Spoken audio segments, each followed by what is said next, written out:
My name is Katie Musgrove. I am chair of the Employee Forum, and I am a member of the Search Advisory Committee for the search for Carolina's 13th Chancellor. So I'm honored to serve in that capacity and represent staff voices, but really represent campus voices through this process. Like I said, we're going to go through a quick overview. We'll have some stakeholder input opportunities and questions for the search committee, and then we'll take some questions from y'all. So just a quick overview of the search process. One big thing is there's 13 folks on the search advisory committee. The chair of the search is Dr. Christy Page. She is a professor and executive dean at the UNC School of Medicine and chief academic officer at UNC Health. So she is leading our charge. We've got representatives from faculty, staff, students, alumni, board of trustees, board of governors, et cetera. So you can see all of those folks listed here.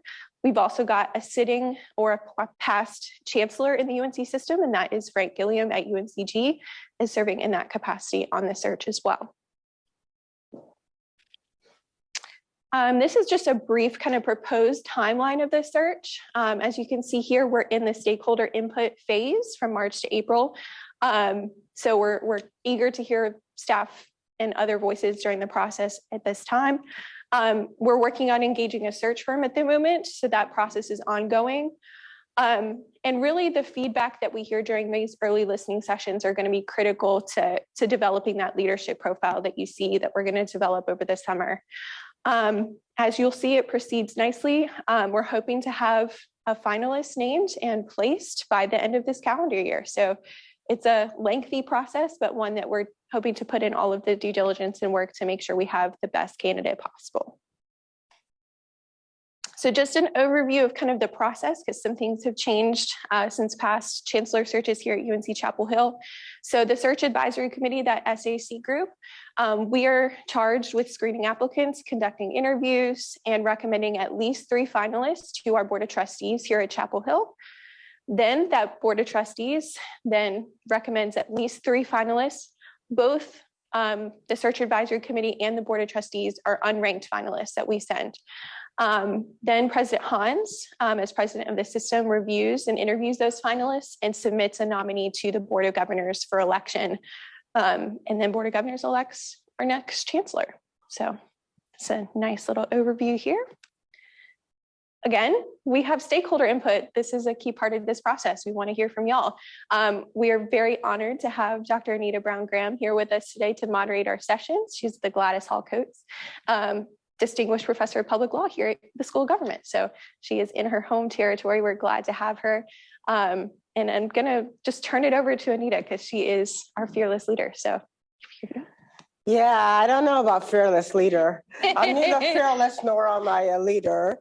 And if any of you noticed me over there checking my phone, my godson is in traffic court this morning for going 87 in a 65 through Hillsborough. Ooh. And he's sending me really dumb questions. I can't, like, literally. I love this kid, as some of you know about me personally. I raised 2 daughters. They're amazing. Now, because they're grown and I don't pay their bills anymore, so I think they're fabulous. But he came to live with us in the 7th grade. And before that, I swore there was no difference between girls and boys, but that's just not true. He is the sweetest, kindest, funniest, dumbest person I have ever met in my entire life. So he's like, am I pleading guilty? Dude, I told you to go tell him you're in college. You're a sophomore. You can't afford the insurance. And he says in text message, but I don't pay my insurance. You do.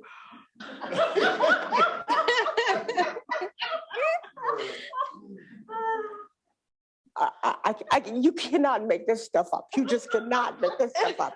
So by the time we get done with this, just know that my insurance has tripled because Goofy went to court in Hillsborough all by himself. right. So, yes, let's talk about more inspiring things. Those of you who are laughing hardest must have raised boys. Tell the truth. Tell the truth. And tell me, is there a point at which it gets better? I was a boy, it does get better. I appreciate that very much. Around 35. Yeah, I didn't sign up for all of that. I did not sign up for all of that. All right, so thank you all so much for being here this morning. We have 130 people, is that right? 150? Yeah. Ooh, online, which will be fun to facilitate. In the classes I teach, I mostly refuse to do hybrid because it's just hard for me to navigate that. But Tuggy and Chelsea are here to help make sure that the folks who are online have an opportunity for full participation in this, and it's important. So I'm not going to spend a lot of time here, but I need you to understand that our president of the university system has said stakeholder input, community engagement, got to be important in this process. And it's why I've been asked to serve as an advisor to this committee. For those of you who I don't know, this is what I do in my everyday life. I typically do this in communities across North Carolina. And I will say to my friends who are undergrads who are with us today, that those communities are usually nicer to me than the last two listening sessions I've had, but I've had a ball having those last two listening sessions. So thank you for being here and for being committed to this work.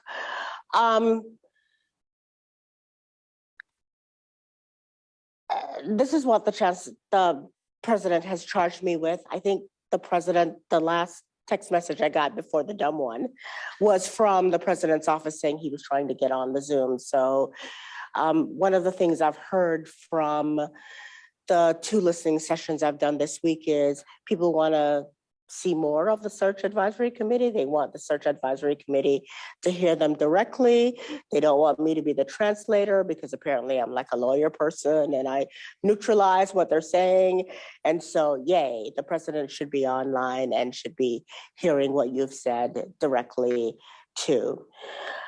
Just to give you a sense of the two early opportunities for stakeholder input, you should have gotten an email from campus communications saying that the survey is open. I want to encourage you not just to respond to the survey, but send it to everybody you know who loves Carolina. I want us to shut down the whole site with feedback from people who have an opinion. There are way too many folks who will stop me walking across campus to have a conversation. And as recently as yesterday, I'm like, yeah, but did you fill out the survey? And they're like, no, why would I do that? Because the point of the survey is to hear what people think. So please encourage everyone to respond to the survey and respond to the survey really honestly and authentically. There are 3 questions that have some close-ended options. I've already had some question about whether the close-ended options suggest that maybe the survey is oriented toward a certain candidate or certain candidates. The answer is, I swear to you, I developed the survey and I don't even know who the candidates will be. So what I did was liberally borrow from existing surveys from other campus searches. And then I talked to Katie and the president of the student body and the president of the graduate and professional students and the faculty and the chair of the trustees and just added things they asked me to add. So Don't believe the hype. I'm not smart enough to create a survey that is skewed in one direction or the other, okay? All right. The other three questions were just open-ended. So I wanted to ask things like, what do you want the leadership style to be of the next chancellor? And I wasn't exactly sure how you would develop close-ended responses for that. What do you want the top priorities to be during the next 2 to 5 years? And what are some other considerations that you think the community should prioritize? So this is where I think you have an opportunity to really shape the search process and the way we even articulate the leadership profile that goes out in this search. And I beseech you, join us in this work. I've already made reference to the fact that we've done 2 stakeholder listening sessions. We did one on Monday with the student government undergraduate group. We did one yesterday evening with graduate and professional students. And then we're doing this one as the third one for staff. I want to pause and say something really important here.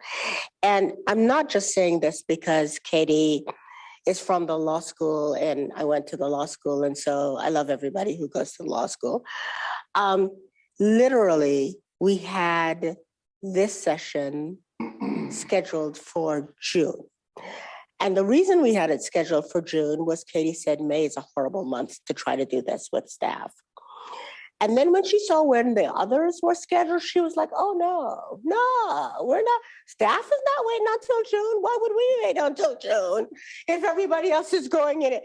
And here we are today. So thank you to the fearless leader, the true fearless leader, for making sure that your voices got heard early, and I hope will be heard often. As you noted in the search process, the search firm should be selected by mid-April. And so my sense is they will conduct these last 2 listening sessions in the early process. We've had requests from all sorts of groups on campus for additional listening sessions.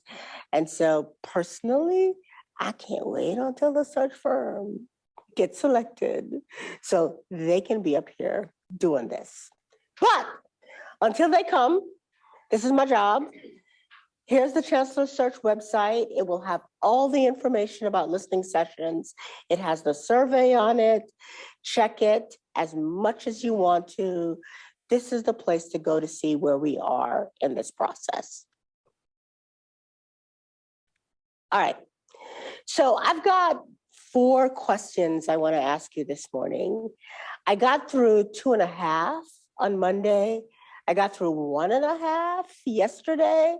So my ambitions for today are slightly limited, but we'll just go for as long as we need to. And my questions to you are in some ways less important than your questions to me. So I want you to understand that I'm here to hear what you want to say and how you want me to say it to the Search Advisory Committee. I do think it's helpful because it's just always helpful to start with strengths. And so my first question is intentionally, as we think about the next chapter of leadership here at our beloved university, what are the strengths? What are the points of pride that you want a chancellor to appreciate about this place? And I think the way we'll do it is I will start with the folks in the room and then we'll go to the folks online. So pressure on for the people in front of me. Yes. Academic freedom. Academic freedom without the interference from outside forces. It's a theme I've heard a lot. Let me take one from out. Nothing? Not yet. All right. Online, I'm trying to do my job, but if you all don't Put your questions in the chat box. I can't record them. Yes. We are supposed to be the flagship university of the state. What do you mean supposed to be? We are the flagship university. Certain events have damaged that reputation. And I would like us to regain that place. Say more about that. Because I understand that you're working really hard to be polite. I'm Southern, I get politeness. But what do you mean that reputation? When a nationally accredited and noted historian is refused a position as an instructor at this university because of her views, apparently, because I can't think of any other reason, that's not a good look for this university. It should be, hey, this person wants to teach here. That is incredible. And the fact that it's like, oh yeah, okay, yeah, you can come. And she refused, I don't blame her a bit. And that sort of thing really is a bad look for the university. Okay. And I want us to be a flagship. I want us to lead the way. So for you, flagship is not just about sort of the academic reputation. It's about leaning into leadership. Okay. Got it. Yes. The university's potential to be a place that welcomes the identities, welcomes people, whether they're students, staff, or faculty, whose identities and experiences have been marginalized in the state. The potential for the university to be a haven for people of all identities and experiences from across North Carolina, including those of us who grew up here and felt a great deal of hostility in the course of doing so. So can I just ask you, but don't give up the mic quite yet. We're talking about points of pride. Are you saying that is a point of pride for the university? It is. Okay.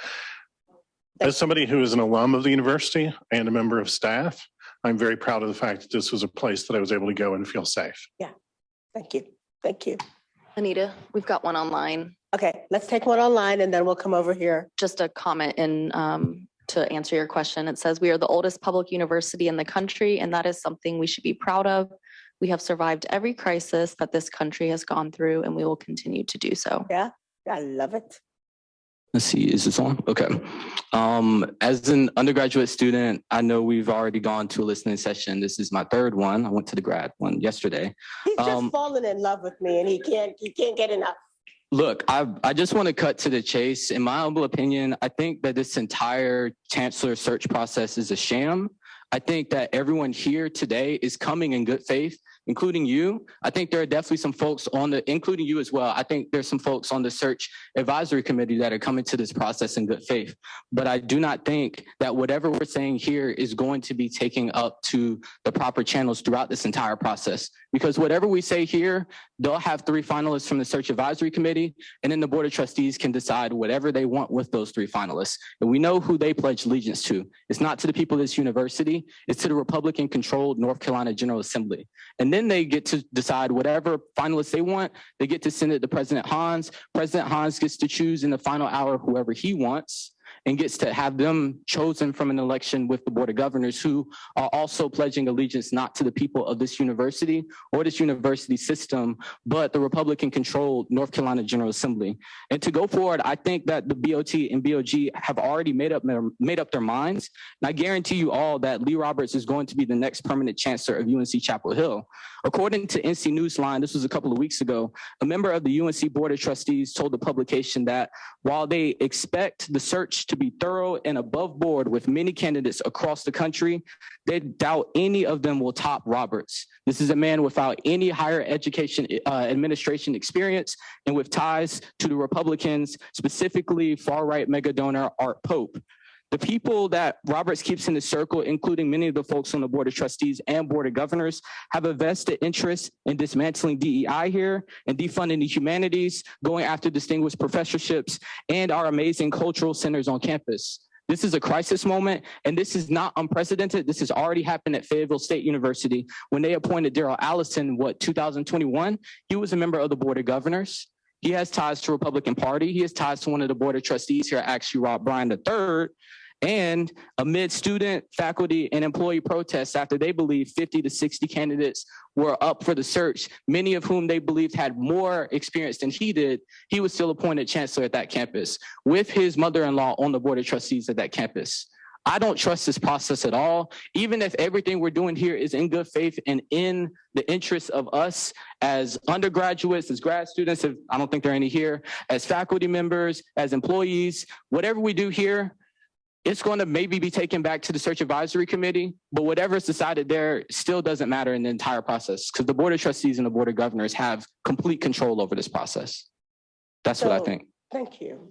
Thank you. And I think you know how much I value your voice.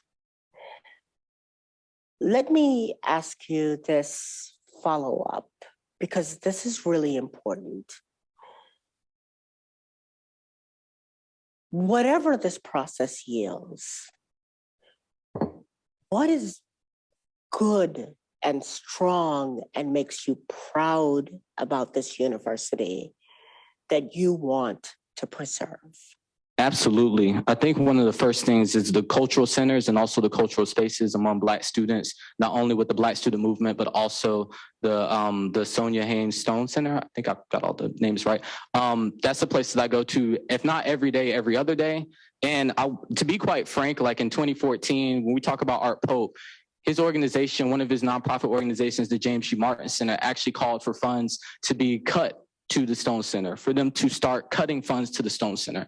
Amid other things like the Institute for the Environment, they also called for funding cuts to, and the Carolina Women's Center. They also called for the complete abolition of the American Indian Center here. That is absurd. And this is a person that Lee Roberts, who I think is going to be the next permanent chancellor of our university, has been sitting on the board of his company with. He's been collecting money from this company with this person. I think that is a bad faith actor. And if he is in bed with all of these people on the board of trustees and board of governors, I think all of them are bad faith actors. No matter how well we come to this process with good faith, these are bad faith actors that are coming for everyone in this room.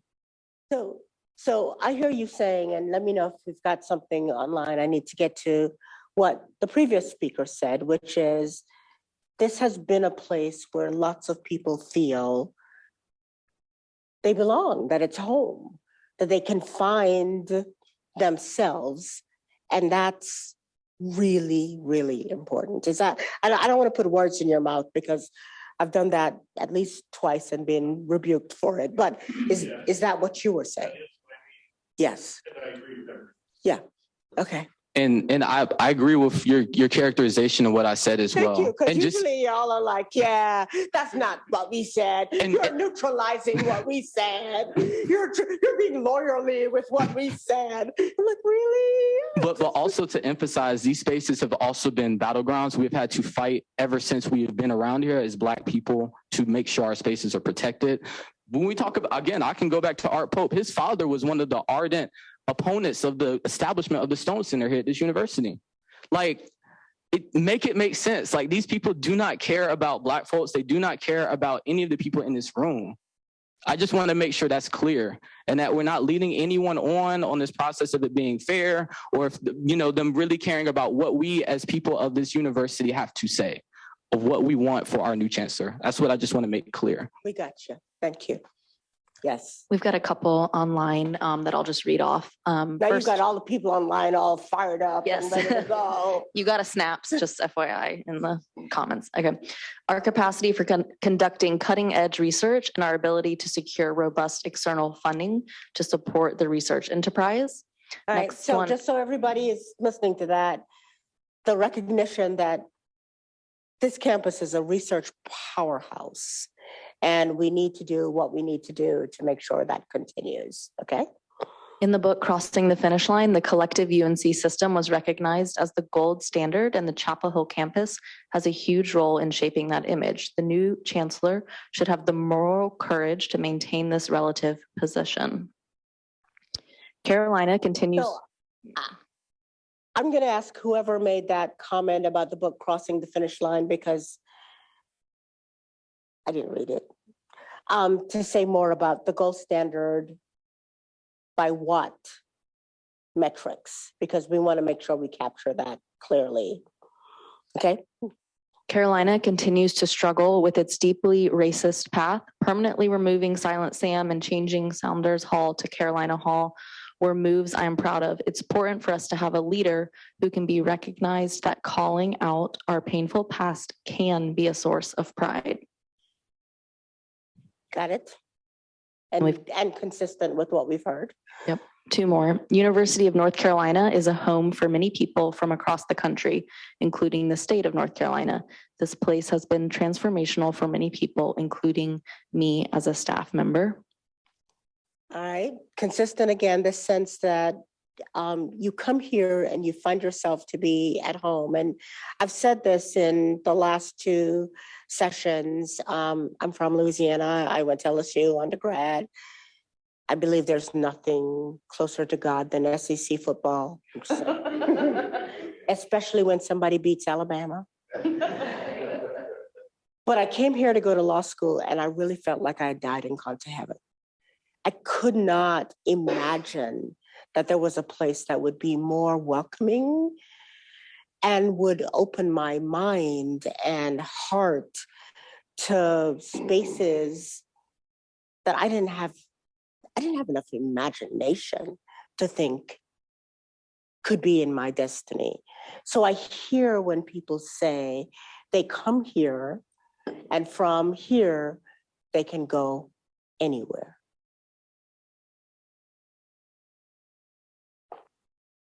Any more, Tookie? Right now.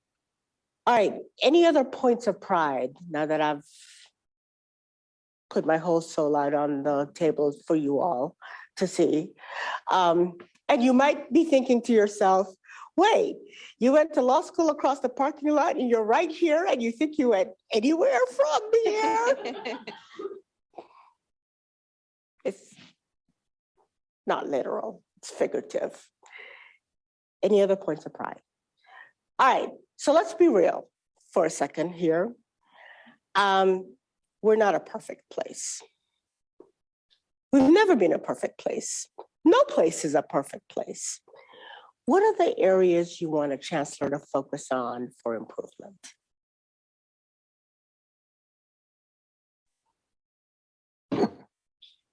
So you talk about this being a research powerhouse, but with our skeletal crews of staff, we can't keep up this pace. It is unsustainable. Our pools, our search pools. I have a search going on right now. I have 4 candidates. These positions across campus used to garner 60 and 70 candidates. We can't keep people here. We got to pay people. We got to staff our departments. It's recruitment and retention. It's recruitment and retention. And resources. And resources. We are fried trying to keep things together. And these are the most talented, committed, beautiful souls who want to see this university succeed and thrive. And we are drowning. We've got to fund staff. We've got to fund departments.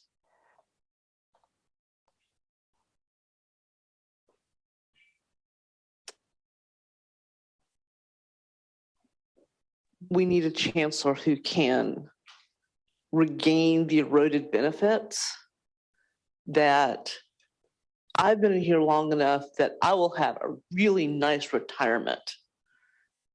But someone who was hired last year won't have those same benefits.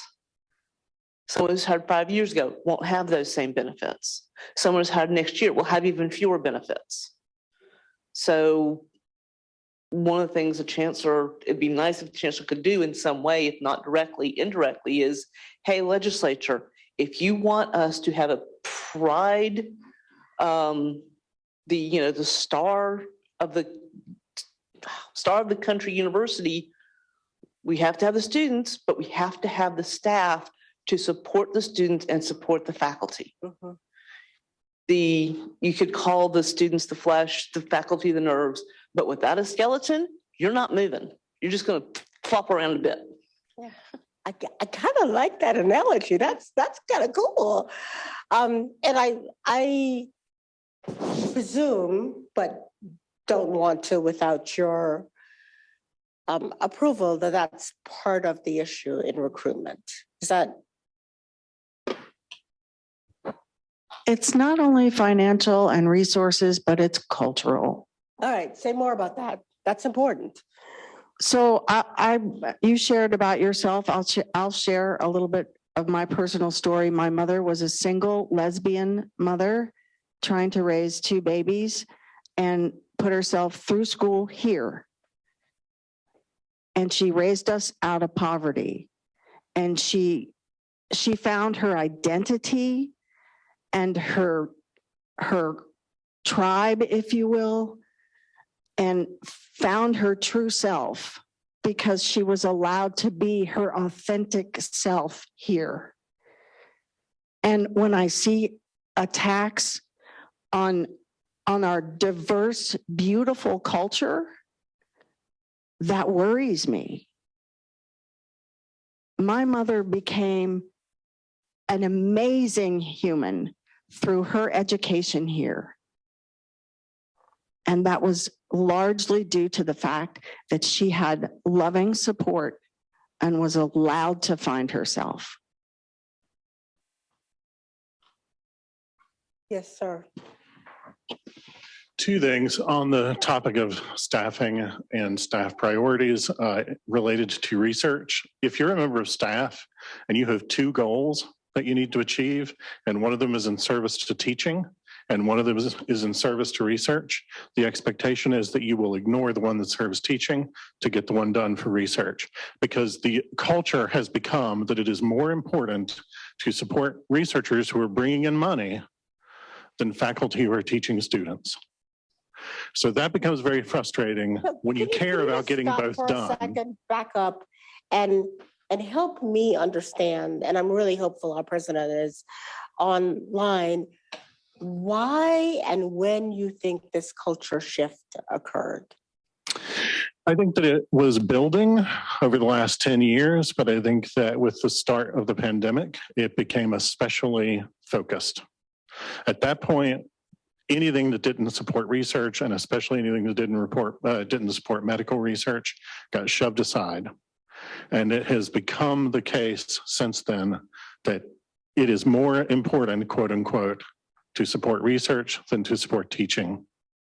And there will simply be more staff resources assigned to things that support research, and there will be more expectation of work on the part of staff and faculty and students in support of research than in support of education. And there are plenty of arguments to be made that research is a part of education and education is a part of research, and there are not tidy boundaries between those. But I can tell you that there have been plenty of times that I have had somebody say to me, this is in support of research, so stop what you're doing. That's helpful.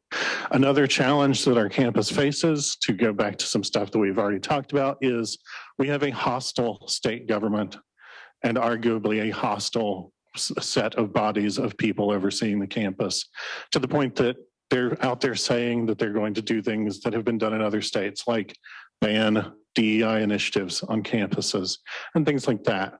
They have decided that the university gets to be a battleground in the culture war that we didn't ask to be a part of.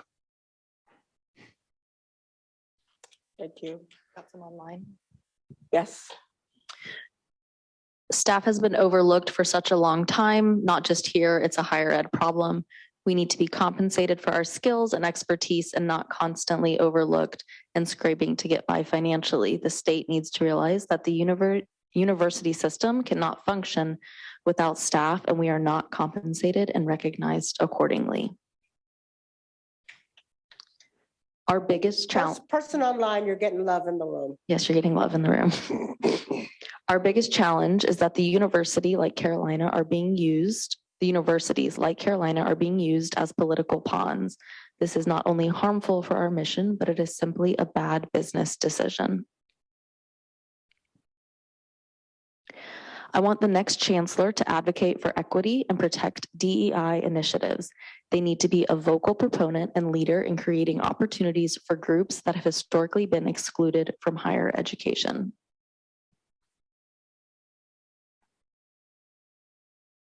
You're getting lots of affirmation. Yes.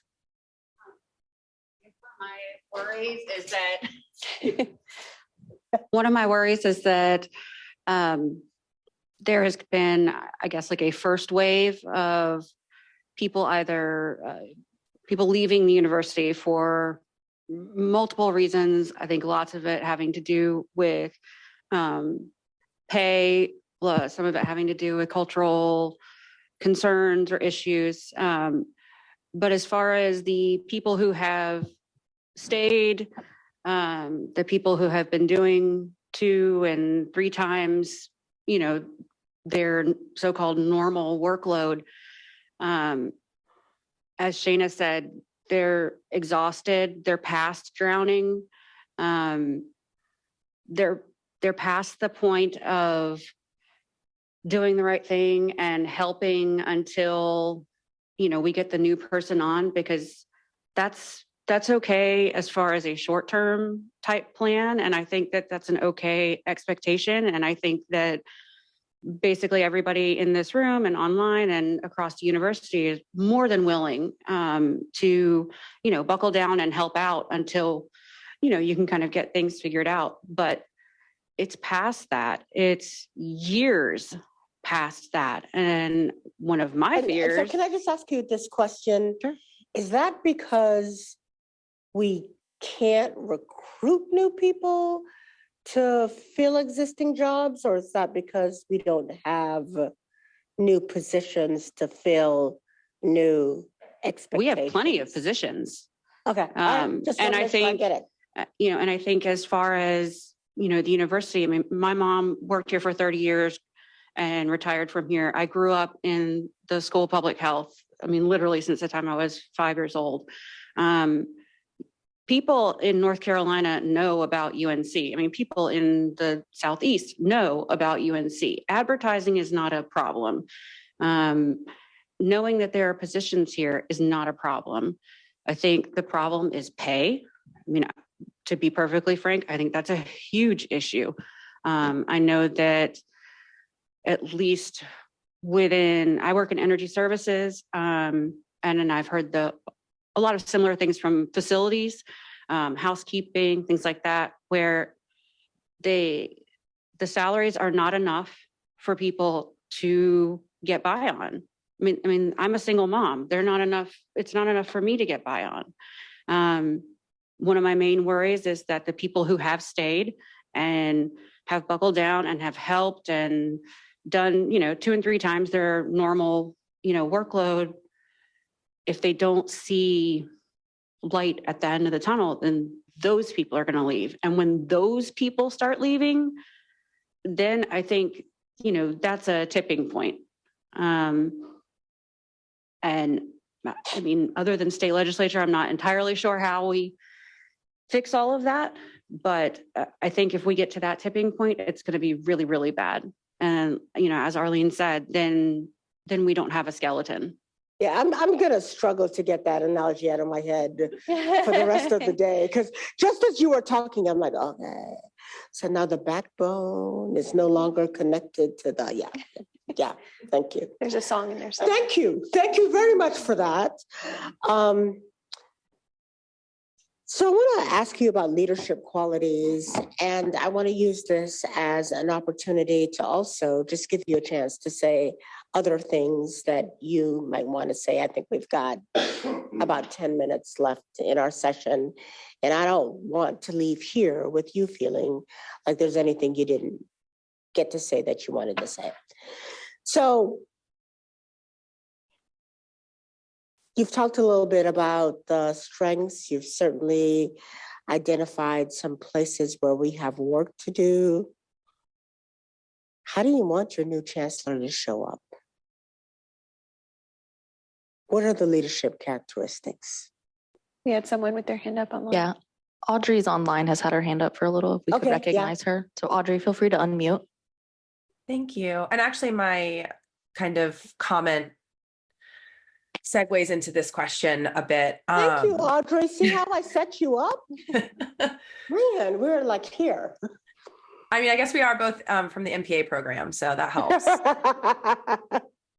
I guess last month, the interim chancellor came to the employee forum, and it was a difficult session, I think, for him, because there were a lot of grievances aired and like kind of, for lack of a better term, like trauma dumping on a lot of the stuff we're talking about right here. And then within a few days or a week, he released his 4 priorities, and not a single one had anything to do with what staff had been like screaming into the void about for years.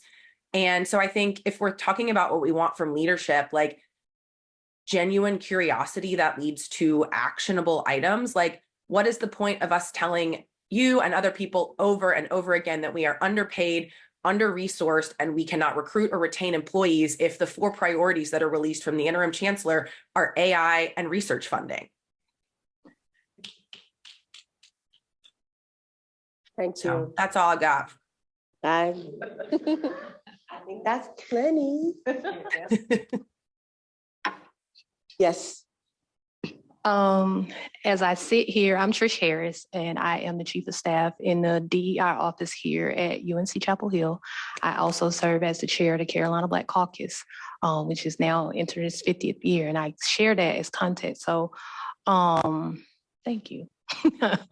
I share it as context because it is affirming, but also very sombering for me to hear my colleagues and my peers think about where we are in regards to the DEI space. We've come so far, but to be pulled back, right? So we need, I think, we commit to justice by doing nothing, right? I'm one of those people who fear the consequence of silence more than I fear the truth, like truth telling. So I'm gonna always be the person to tell the truth in those rooms.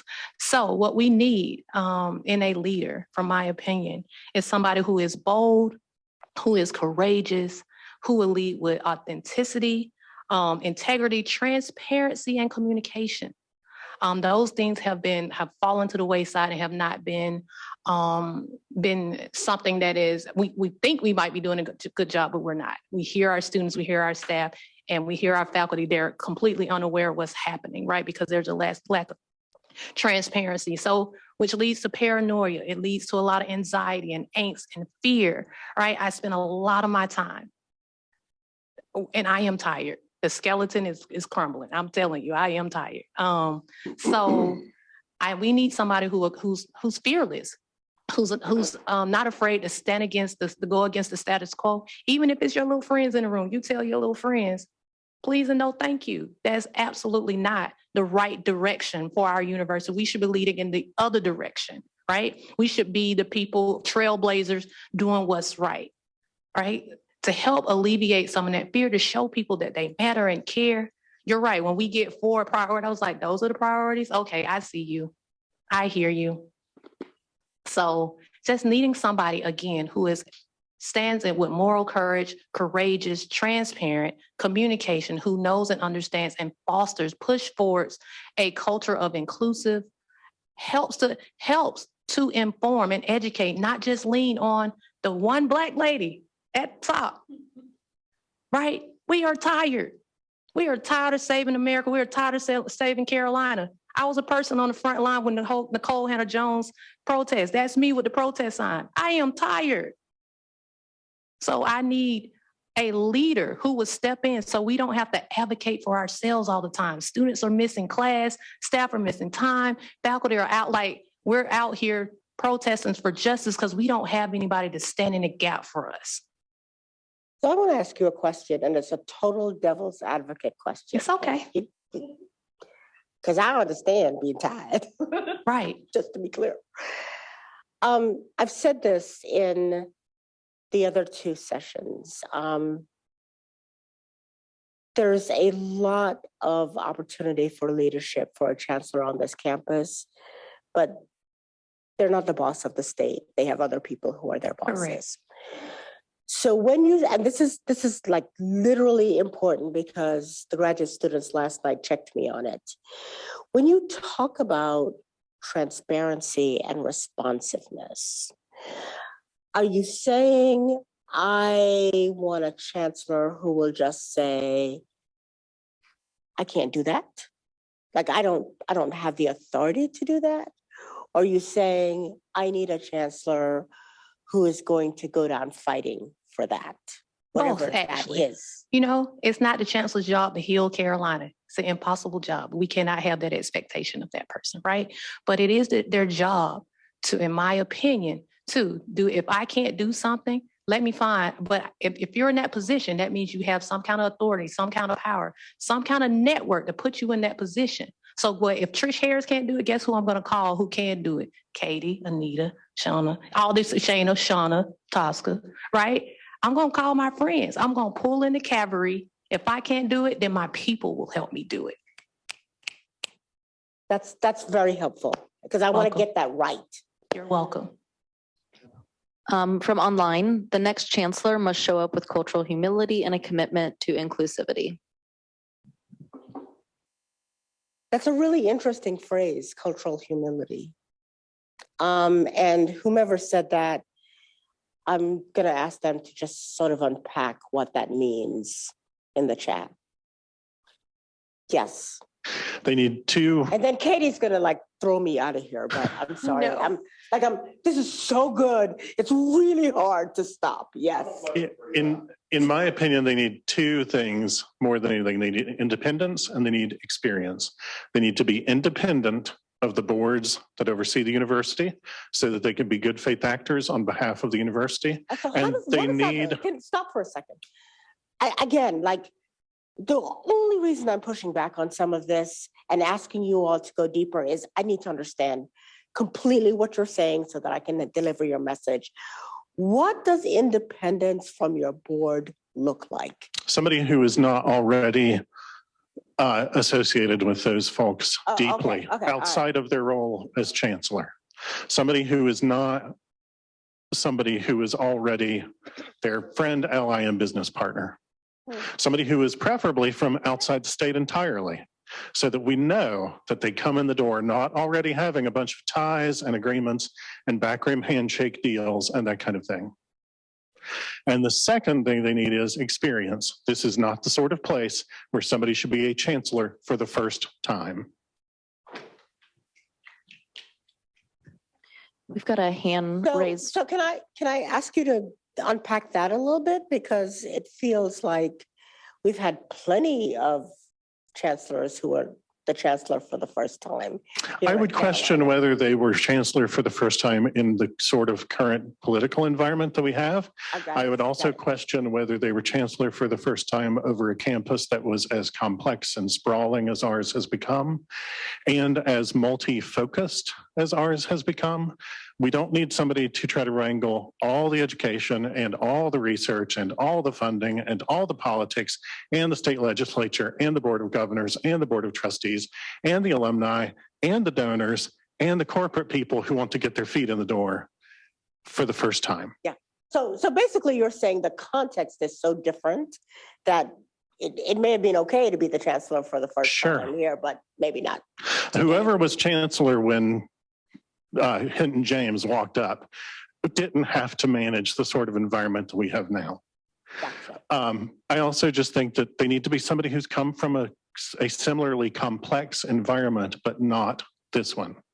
They need to have done something like this before somewhere else. Gotcha. Thank you. Anita, I do realize you had a commitment at 10. So if you need to head out, we totally understand. Yeah, this is okay. Okay. I'm having too much If you're fun. good staying, I'm good with you staying here. I don't remember what it is, but whatever it is, it's not going to be better than this. So let's finish this conversation. All right, we've got two hands online. I think I saw Adrienne raise your hand first if you want to unmute. Hi, yes, it's Adriani. When Chancellor Thorpe was leading the university about a dozen or so years ago when I first came here, he really maintained his integrity, especially by leading by example. For instance, the Safe Zone training is a 4-hour training, and he actually participated in it. He put it on his schedule and he participated in it. And when Terry Phoenix, who is the director of the LGBTQ Center, asked him why he why he was able to make this time. He said, I made the time so that nobody else can say, I don't have time. If the chancellors can do it, then everybody else should be doing it. And so having a chancellor that is willing to actually deliver on what they say when they talk about inclusivity and they talk about caring about what all of our centers do, let them demonstrate by example. That's the kind of chancellor I want to see. Thank you. Thank you so much. And then Haiti, apologies if I'm mispronouncing your name, but you can unmute. Good morning, it's Aide Marchese. Thank you first for this conversation and for allowing us the opportunity to share some concerns. My main concern, and I commented before, but I was using Tiffany's link, so I was showing as Tiffany Carter. But I do want to share that I'm always disappointed that each time that a search committee is selected or is put together to search for a new chancellor, that is only comprised by positional leaders that often can speak for the struggle of SHRA employees or are not often connected with the situations that are going on campus. We have a lot of people in different areas of the university, housing, facilities, people that should be part of it, that they should be allowed the opportunity to be part of such a huge process when we actually are craving to have a chancellor that is not just going to learn about the struggles and the issues that we're having as employees, but just move the needle into action. I am going to share that I was very disappointed on our last employee forums meeting when we had a conversation with the interim chancellor, and everybody knows that I often speak my mind, and I'm going to be very honest. I felt that there was a lot of dancing around the questions. We share a lot of concerns that weren't answered, that were deflected, and that's something that we want to avoid. Make us part of the process. Don't pick people that are just directors, vice chancellors, deans. Give everyone the opportunity to be part of that search committee, not just have public forums. Allow us the interaction the opportunity to interact with the candidates, to really select someone that this time is going to make a difference, because we are the force behind the university. We serve our students, but without employees and without the people that are really putting their sweat, blood, and tears in our jobs every day, we don't have an institution. And right now, that's one of the reasons why we are struggling with our reputation, and we're struggling with the issues that are going around in our society, because we're not heard. It's always positional leaders. It's always the people that can, I'm just going to say, positional leaders are often wrong, but never in doubt, because you have to give the employees the opportunity to really listen, to really speak, to share what's going on. And sometimes what we say goes or falls into their ears. That's what I have to say. Ide, I want to chime in here and say, as the sole SHRA person on this 13-person search, I will do my very best to make sure that SHRA voices are a part of the process. And I want you to hold me accountable to that. I know that there's going to be opportunities in the fall to continue sharing voices, but throughout the summer, like, you know where to find me. I'm available, and I really want to make sure that staff voices and concerns are a part of this process, and I'll do my best to make sure that happens. So Katie, I want to say, I didn't hear that last comment in any way as a reflection. No, I didn't either, but I want to make sure this group knows of your leadership. I am that way, that conduit that you can share those, opinions and voices, and hope that it is heard on the search advisory committee. So as I started, I gave some kudos to Katie for just saying staff will not be the last voice heard. So just clear your calendar, because we're coming. early, and I loved it. I appreciated that.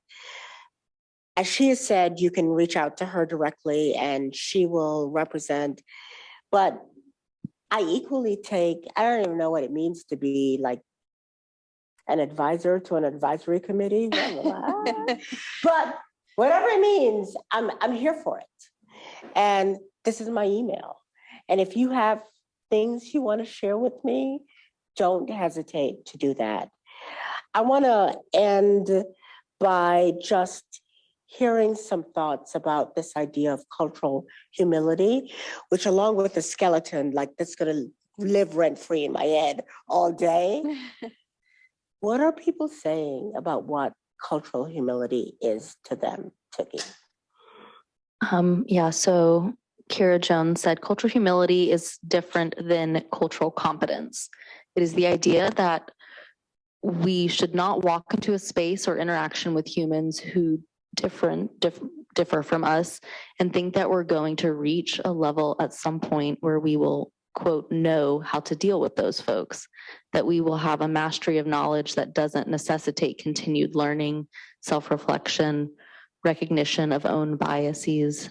It's a term used in social movement work and a term mindset used in social work and healthcare settings. Thank you. So I want to leave. Were you raising your hand or just touching your nose? No, I turned it into touching my nose when I thought that I might be. It was sort of strange. There was like this, and then there was this, and I was like, "What is happening in front of me?" Go. I'm going to take advantage of the fact that y'all handed me a microphone.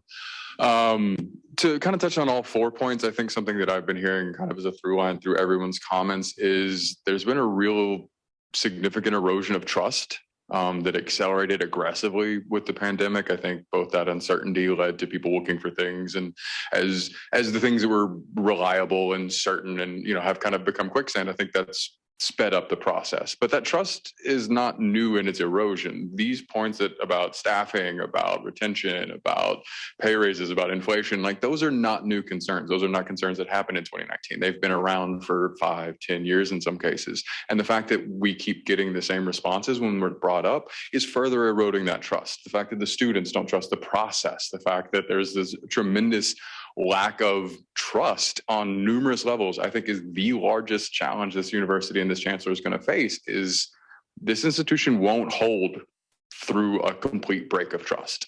It can't, and it's been eroding and getting worse. From what I'd like to see in a leader is someone who's going to try to build that trust. I love service leadership. I love leading by example. I love finding a way to get your hands dirty and do the work yourself. But I do think that should be a point of pride, and it certainly used to be a point of pride. People used to be incredibly proud of working at Carolina, going to Carolina, like even just housing Carolina. And with that trust degrading, that's also disappearing. So I think that all these are small problems, and I don't mean to be rude because they impact people's lives, but they're not new and they're not unsolvable. The fact that there isn't a lot of traction and there's no progress makes people trust even less. Please, that was worth touching your nose around. Thank you. I appreciate it. And I'm not quite sure that I could have ended on a more poignant note. She's here. I wanted to say, please join me in a round of applause for Anita and the great work she did facilitating our session. For thanking me for your help today. I appreciate it. Oh, I love this. You are always welcome. And like it matches and everything. It does. Look at me. Thank you all for every single thing you do for this university. Thank you. Everything. Thank you. Yeah. Sure. Yeah, go ahead. And then we have Provost Clemens on the call. He's going to lead us in our Provost roundtable, but go ahead. No, absolutely. And just for context as well, I'm a first-year student. I went to science and math, so I know a little bit about the UNC system, firsthand experience. But just wanted to publicize an event we're hosting tomorrow. I think tomorrow's Thursday, April 4th at 5 p.m. It's going to be in room 3411 of the Student Union, and we're holding a teach-in about the UNC Board of Trustees, UNC Board of Governors. We want all the students to know who is in control of their education so that they can know how to resist and fight back. So please share this with all of your friends, all the people you know, because we have to game plan. These people are coming for our education, for our academic freedom, and for our cultural centers on this campus. We cannot stand alone. We have to stand together. Young sir, what's your name? We need to know your name because you're going to be around for 4 more years and a 4-seat graduate. 3 and change. There you go. There you go. No, absolutely. My name is Samuel Scarborough. I'm from Durham, North Carolina. It's good to have you here. You're welcome to stay. Our meetings are open. And for the folks who are joining us online too, feel free to stay. Our employee forum meetings are always open and we have great updates from HR and from other folks. So please feel free to stay on or to leave if you have other things going on. So with that said, I'm glad to welcome Provost Clemens, who's joined us on the call. Thank you, Provost. And I'm sorry, we're running a little behind time. Had some great comments during our Chancellor Search listening session. So take it away. Thank you, Katie. And I did catch the end of that, and it's important. So what I'll do is I'll help you make up time by being very brief. And I know the question and answer is often the interesting part. So just a couple of quick things. What have I been spending my time on? A couple of weeks ago, met with the fixed term faculty. We had done this last year. We came back to them and heard concerns. We've made an action plan on some of these. And this week with the deans, I'm going to use about half the deans meeting to reiterate for some of the deans who are new, the fixed term faculty principles that have come out of that committee and that may or may not be familiar. I alluded to this in faculty council.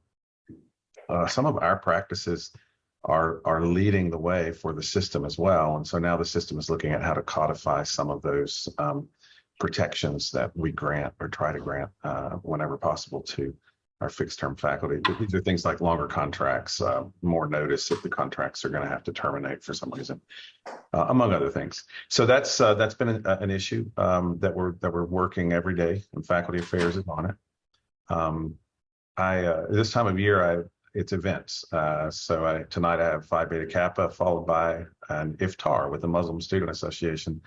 And the question is, how can you be in more than one place at a time as we go into the season where we're going to be recognizing folks. I just saw the Massey Awards celebration appear on my calendar. And so I'll be out and about, and I'll probably run into many of you over the next 3 weeks as we work up to finals and then eventually graduation.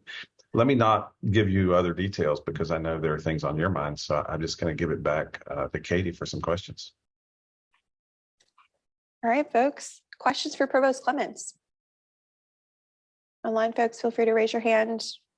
Use the chat. Yeah, you're going to have to help me, Katie, because I went to the eye doctor this morning and I'm all dilated. And everything is totally fine. Great.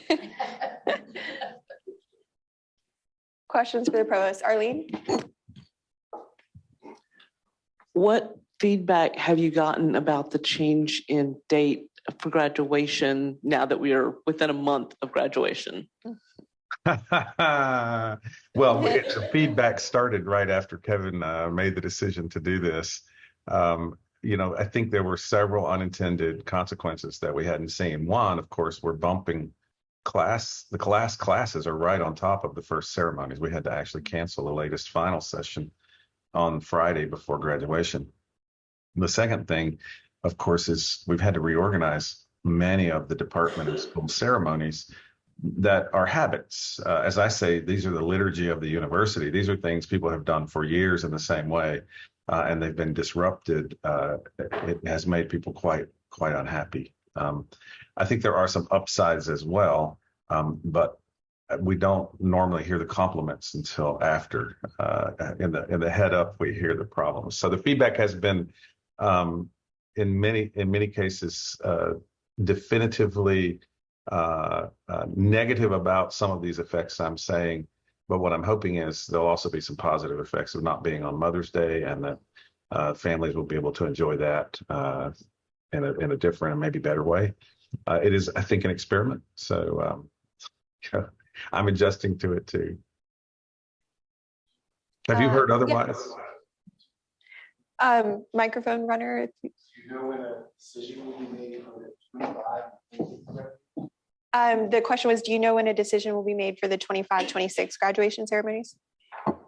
I'm not sure I know that. I think let's get through a little more of this. I will talk to Amy Locklear Hertel, who manages these things. I think we need to do a post graduation assessment before we make a definitive decision. That'd be my opinion. Great point. Other questions for the provost? Jacob. Okay. I'm not scratching my nose this time. No, just scratching your nose. Okay. All right. Well, thank you again, Provost Clemens, as always, for coming and sharing updates from the leadership team. We really appreciate it, and I'm always glad to have you. So. Yeah, thank you, Katie. Let me just reiterate how much I appreciate what you do. What all of you in the forum do.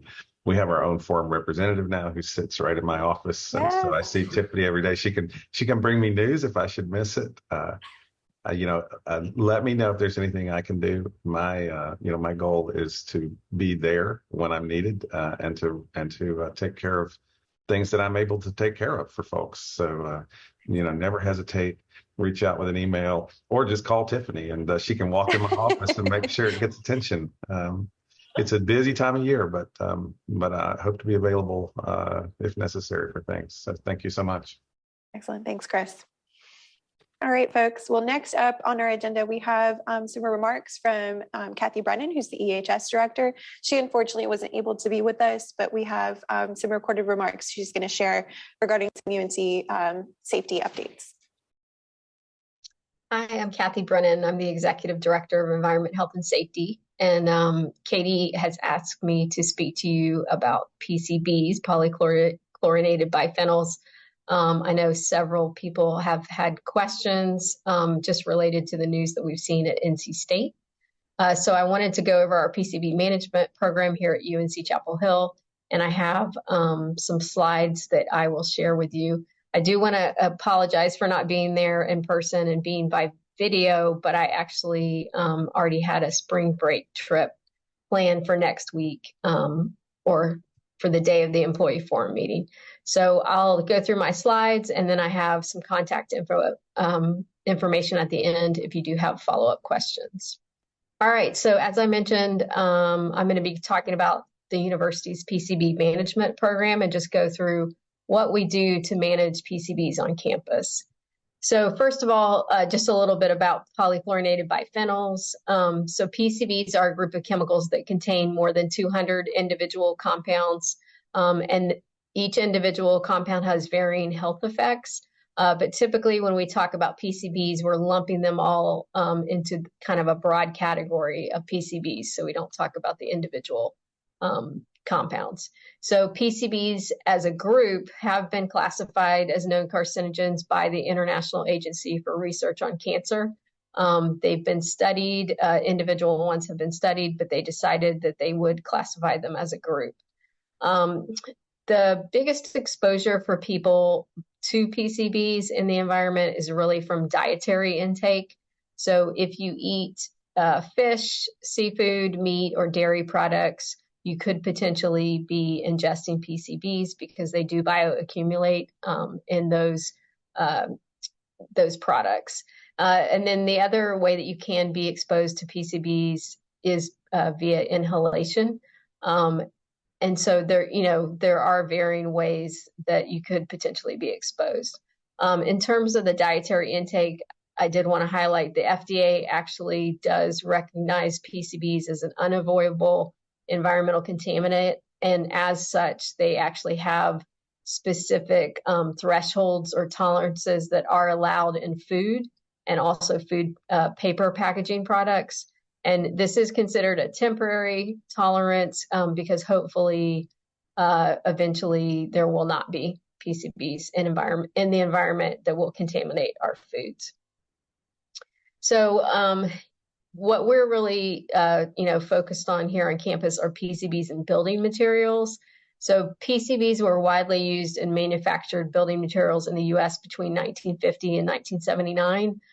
The Environmental Protection Agency did ban their use in 1978. And some common examples that you will find in building materials include fluorescent light ballasts, insulation materials, window and door caulking, and then oil-filled electric transformers. So PCBs can be a hazard if they become airborne. They typically become airborne when building materials are disturbed or damaged. So really the highest risk are for those who are actually doing that disturbance. So people that are repairing or disturbing materials. So on campus, the people we're focusing on are going to be the maintenance and construction staff that might have to be doing that disturbance. So in terms of the PCB management program, EHS works very closely with facilities services during any type of repair and renovation. We're going to try to identify when we do have suspect building materials based on the age of the building. As I outlined earlier, they fall within an age range, and then also the specific type of material. So I gave you a couple examples. We do know the types of materials that they are typically found in, and so we're going to focus on those when we do any repair and renovation. So as part of that, we're going to do a visual inspection. If we need to do testing, we would do testing. As part of the disturbance, we're going to make sure we contain it. We're going to monitor during that removal to make sure that our containment is working appropriately. And then one of the big things is proper disposal. Most of the regulations around PCBs are related to waste disposal because, again, as I mentioned, it's a persistent environmental contaminant. We don't want it to be improperly disposed of where it would get into our soil or our groundwater. So I also mentioned that, the people that we are most concerned about are going to be our maintenance construction staff. So we do have a job safety analysis specifically around window caulk removal. Those JSAs, job safety analyses, focus on the proper procedures for staff that are going to be removing that suspect material because they're greatest at risk. That JSA will cover personal protective equipment that they should be wearing, the controls used to mitigate dust during removal. So that could be like a wet technique or use of a HEPA vac during removal. And then, as I mentioned, containing it and waste disposal is very important. So UNC, there are regulations related to PCBs. We do follow EPA guidance on management of PCB building materials. Best management practices from the EPA include removing all PCB containing fluorescent light ballasts that are still present, removing PCB containing caulk, paint, and other building materials during planned renovations and repairs. And so that's important. They do not tell you that you have to remove, if you find out you have PCBs, you have to remove them. It's during repair and renovation.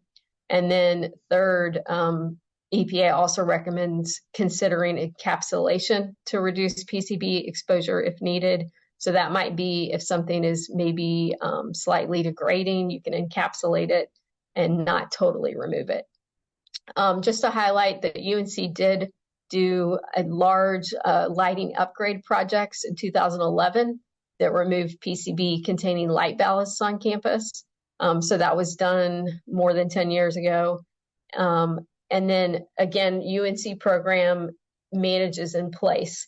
So until a repair or renovation is going to occur, we're going to manage it in place. We're going to be inspecting it, making sure that it's not degrading. And if we see an issue, then we will figure out how to address it. This is very similar to how we do other regulated building materials on campus, for example, asbestos and lead paint. In terms of waste disposal and cleanup, the EPA regulation that mandates that is the Toxic Substances Control Act. So again, we make sure we're following that when we perform a remediation or cleanup, and especially how we dispose of those materials. So that's just kind of a brief summary of our program.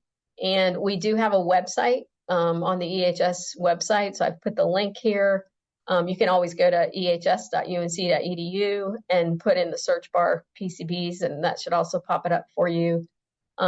If you do, again, I apologize that I'm not here to answer your questions live. But if you do have questions, you can call our main phone number at 919-962-5507, or you can email our industrial hygiene group. They're the group that manages this program within EHS. So I've put their email there. It's industrialhygiene@ehs.unc.edu. And hopefully that gave you a brief overview of our program. And again, if you have follow-up questions, we are happy to answer those for you. So thank you very much. And again, I apologize that I wasn't here to meet with everyone in person. Thanks. Awesome. Well, thanks to Kathy, although she can't hear me because she's not here. And thanks to our IT team at the School of Government who's helping with all of this. They have been fantastic. We couldn't do this without you. So thank you. All right, folks. Well, now has come for our fearless HR updates. So Becci, do you want to grab that microphone when you come up and use that one? Put on the stand. Good morning, everyone. And just to let you know, we do have Walter Miller on the online, Perfect. So he can give. So he can talk about the Tim stuff, Yeah, so I don't have you're to. off the hook on that one. You don't want me giving you any description of that. I'm not going to be helpful at all. I thought it would be useful to start. I sat here for the Chancellor search piece. I appreciate your candor. I will say that it's not surprising to hear a lot of what you said. For me, some of it's a little bit hard to hear because I think when we talk about a Chancellor search, I work directly for the Chancellor, and I have done for several Chancellors over a long period of time. And some of this is, you're right, these are things we've heard. I like to think we're working on them. I know the movement on a lot of these issues is not fast enough. I also heard what you said about trust and transparency. And I'm not the Chancellor. I'm not going to be the Chancellor. But with this body in particular, I've really made an effort to be transparent and honest about what things I or we have the authority to change or do, and be honest about what it is I can do on behalf of all of you. And truthfully, I see myself as a member of the staff. I certainly have a role as an administrator. I believe somebody called it the elected post or some such thing. I think I'm one of those. I own that. It comes with tomatoes at times. That's totally appropriate. But I also come to work every day like you do. And I believe in the community of Carolina. I think we have a ways to go, but our community is dependent on all of you in your roles as staff and those empty seats that are sometimes beside you that we're waiting to fill. And I will continue to advocate, and I will do so as long as you trust me to do so. And I will continue to be as honest and transparent with you as I can be, recognizing that we're not going to solve all of the things. I'm going to do my best. We're going to keep working at it. I'm going to need all of your help to do so, but I hope that you'll stand with us as we continue to work on that. And I'll look forward to working with you as we choose the next Chancellor. You all and others choose the next Chancellor, and we take the steps that come with that as well. So that's sort of just an entree today. I don't have a big list other than, as the Provost said, it's the time of year where things ramp up in event season. Academically, the student sessions wind down, although I think most of them will say not quite yet. And for those of us on staff, it seems like just another Wednesday. And that is really the reality of the way we work here. And I hope you all get an opportunity to participate in some of the events, even some of the commencement events that fall on different dates, and that you take a moment to celebrate with the students and the faculty who are winding down their academic years, recognizing that you have contributed greatly and deeply to the success of those students who are transitioning out of Carolina as graduates, and to those who are transitioning to the next year, and to the well-being of our community overall. I've given a couple of updates on SHRA ranges. Those have been put into the system. We are supposed to be working on, we've been going back and forth with the staff. Those of you on the staff assembly probably have a sense that things, like the talking points have changed a little bit on that. We're still trying to figure out the full campus plan for how we roll some of the pieces of that out. I've said it before, I'll say it again. This is my job. Don't throw tomatoes just now. These are new ranges. They don't come with new money. But we are having conversations at the center and with the system office about ways that we might identify additional sources of money so that we can leverage the ranges in the way we'd like. Next up is the EHRA ranges. We're about midway through of identifying the family structure. It's a branch and family structure. It's a little bit different structure now that we're moving to EPS. Buck is out to market on a handful of those ranges already, and we should have numbers to look at here shortly. The timeline on those is a little easier because of the approval differences, but the Board of Governors will have to approve those, but it just means it's a internal process as opposed to working with the Office of State Office of Human Resources and the Human Resources Commission. We hope to have those by summer and be able to roll those out. That will then lead, as I've said in the past, to the movement of the SHRA to EHRA conversion. Those of you who would be eligible for conversion will then know what the pay ranges will be, what the educational requirements are, and the various pieces that you need to make an informed decision. I want to be very clear, no one in our team or even those who are working on this at the system office want anybody to feel as if they're forced to make a decision without the full information. So we are advocating to get that fully set. I think many of you know there had been some conversation previously that when we did the operational excellence project a number of years ago to increase the time to hire for staff, we selected at the request of the deans not to include faculty hiring in that process. And there are a bunch of reasons for that. Faculty hiring is very decentralized, even more so than staff hiring. It doesn't happen as often we hire a lot of faculty, but it doesn't happen with the cadence that staff hiring happens. And the funding lines look very different. It's probably not surprising that after we worked with many of you in this room and online to improve staff hiring, it became abundantly clear that faculty hiring was decidedly slow and had some challenges associated with it.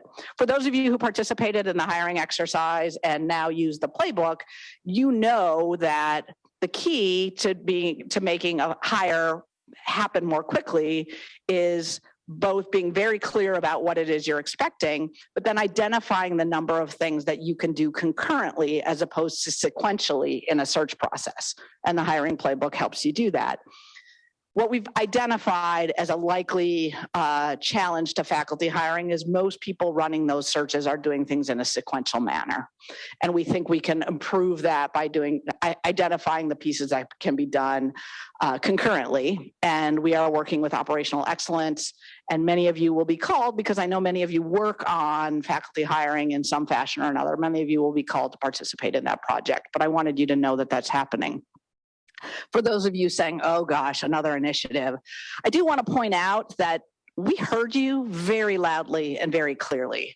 I'm not responsible for Concur, so that was not my thing. But I don't like to throw my colleagues under the bus, but they heard from me too. But we really did hear you and tried to pare back on the number of new things we were rolling out to the campus, but instead looked internally. And we've made a lot of updates to Rainbow forms, to automating some of the leave forms so that when somebody's applying for leave, they can apply for on a single form, and then we can figure out with them which is the right one, as opposed to filling out a form and then being told it's the wrong one and then having to get signatures a third time and a fourth time. We heard you, and we've made changes, and we've tried to do those things by working with our internal teams and seeking feedback from you to make the changes, as opposed to saying, here's a new process, help us figure out how to do it. Oh, and when I say help us, I mean do it. We really did try to adjust that, at least from the central part of HR. We've been working with our colleagues in finance and IT to try to pull back the demands on staff, but yet figure out a way to meet what is our mission in HR and EOC, which is delight with our service. Nobody ever says HR delights you with their service. We know that.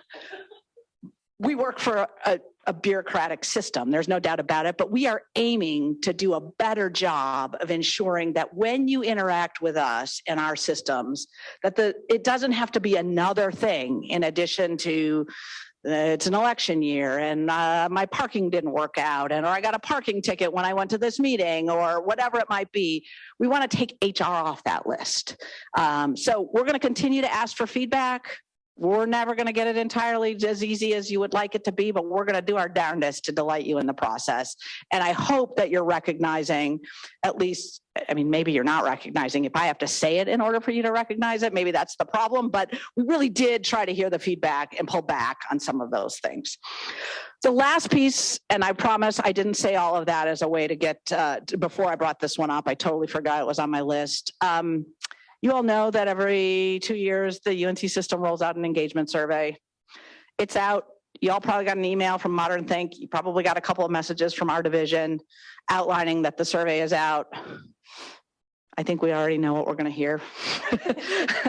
We hear it regularly. We're doing our darndest to change the things that we can change locally, to inform the things that we can change further out. We've got an election this year. I think we're going to talk more about benefits moving forward. We've got some changes coming in the ranges for salaries. These are all things that are on the list. That said, just because I can forecast what some of the big issues are, it's really important that you use your voice, because that survey is not directed only at me. It's a system-wide survey. We're looking at information across the system from campuses everywhere, hearing from people who work in the trenches, who are on campus or remote every day, doing the work in support of our institution and those across the system. So please, I know Anita said to do the same thing for the survey about the Chancellor thing. We don't want to get survey fatigue here, but it takes about 20 minutes to fill out. If you get an opportunity, please go ahead and fill that out. Before we get to questions, are we good to have Walter give his updates? And absolutely. We can ask questions of you both. Walter, are you available to unmute? No, promote you here. Hey, good morning. All right, we can hear you. Good morning. Let me share screen. Are you seeing my? Yes, we can see it. Okay. PowerPoint. Okay. So a lot of these points were actually covered in the formal notice that we sent out a couple weeks ago. In preparation, what we're asking is that everybody who can should approve their time cards by Friday close of business. We call it 5 p.m., but we know, not everybody's finishing it at 5 p.m., so we'll call it Friday close of business. When signing off that time card, encouraging everyone to go in, take a snapshot of their accrual balances. There's a good adage, trust but verify. We trust all these are going to come over as expected, but again, that we've got just under 13,000 leave accruing individuals in the system. Hopefully that happens at 100% accuracy, but again, trust but verify. So we're asking employees to partner with us in making sure that all these things move over as expected. So final sign off. And one thing to note, those who are working from the laptop, because I actually did this yesterday evening, signed off my March time card, and then had the screen that I wanted to print, and I went to my email, and there's when you're in the text of the email, there's a nice function called screenshot. You can easily grab that information and email it to yourself. So you've got that record. So Then we get into the fun. We're finishing out this payroll pay cycle, signing off, doing all the activities we need to do to pay people accurately for the final time. And Workforce Central, that's the outgoing product, and next Tuesday evening. And then at that point, most employees are going to lose access. What we're going to roll to is essentially the outgoing system will become a big time clock as we're prepping the new system. People will still be able to log into the outgoing and punch their time.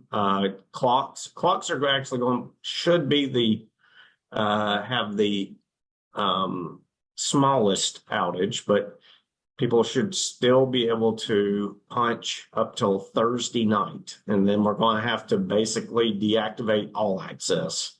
For that week and especially during the outage window, encouraging employees to write down their in and outs so that, again, trust and validate. We're going to be able to get a lot of the data over into the new system, but take a look, make sure it's accurate.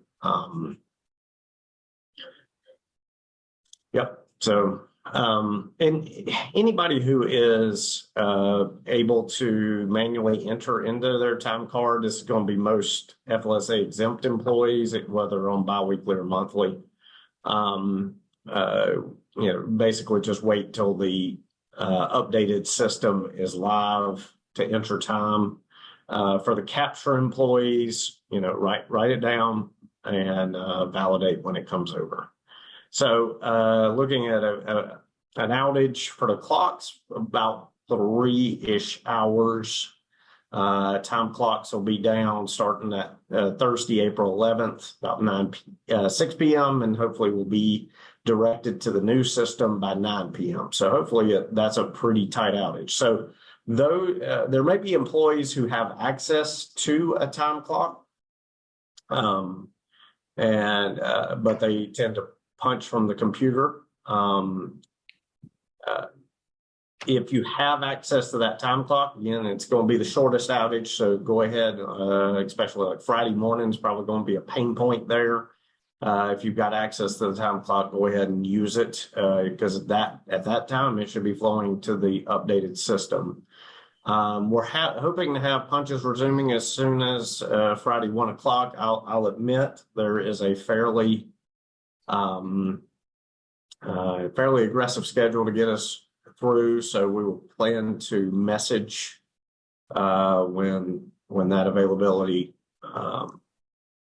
comes online, and then for everybody else, we're hoping to release Monday morning the 15th. So this from the formal notice, screenshot leave balances, and here's an effective way to do it. I had shared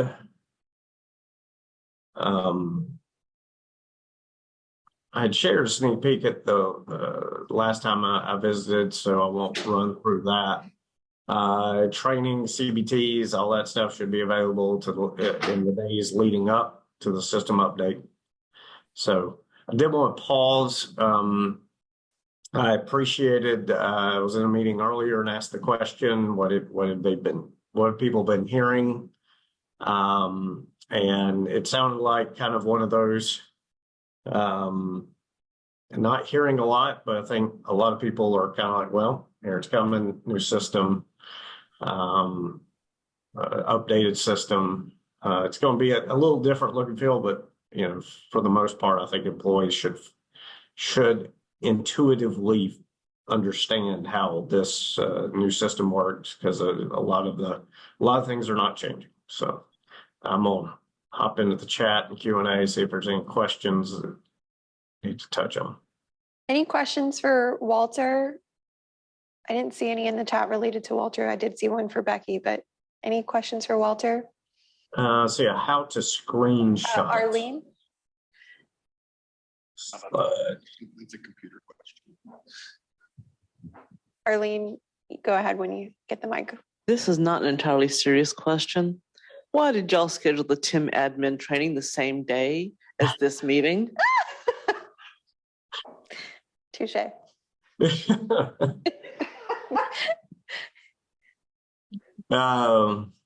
Yeah.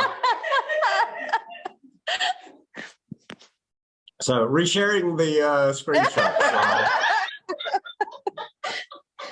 I love it. I'm going to ask a question that is just mostly pertinent to me, but I think may affect some other folks on the meeting. Also, I was out, so I apologize if you've already answered it.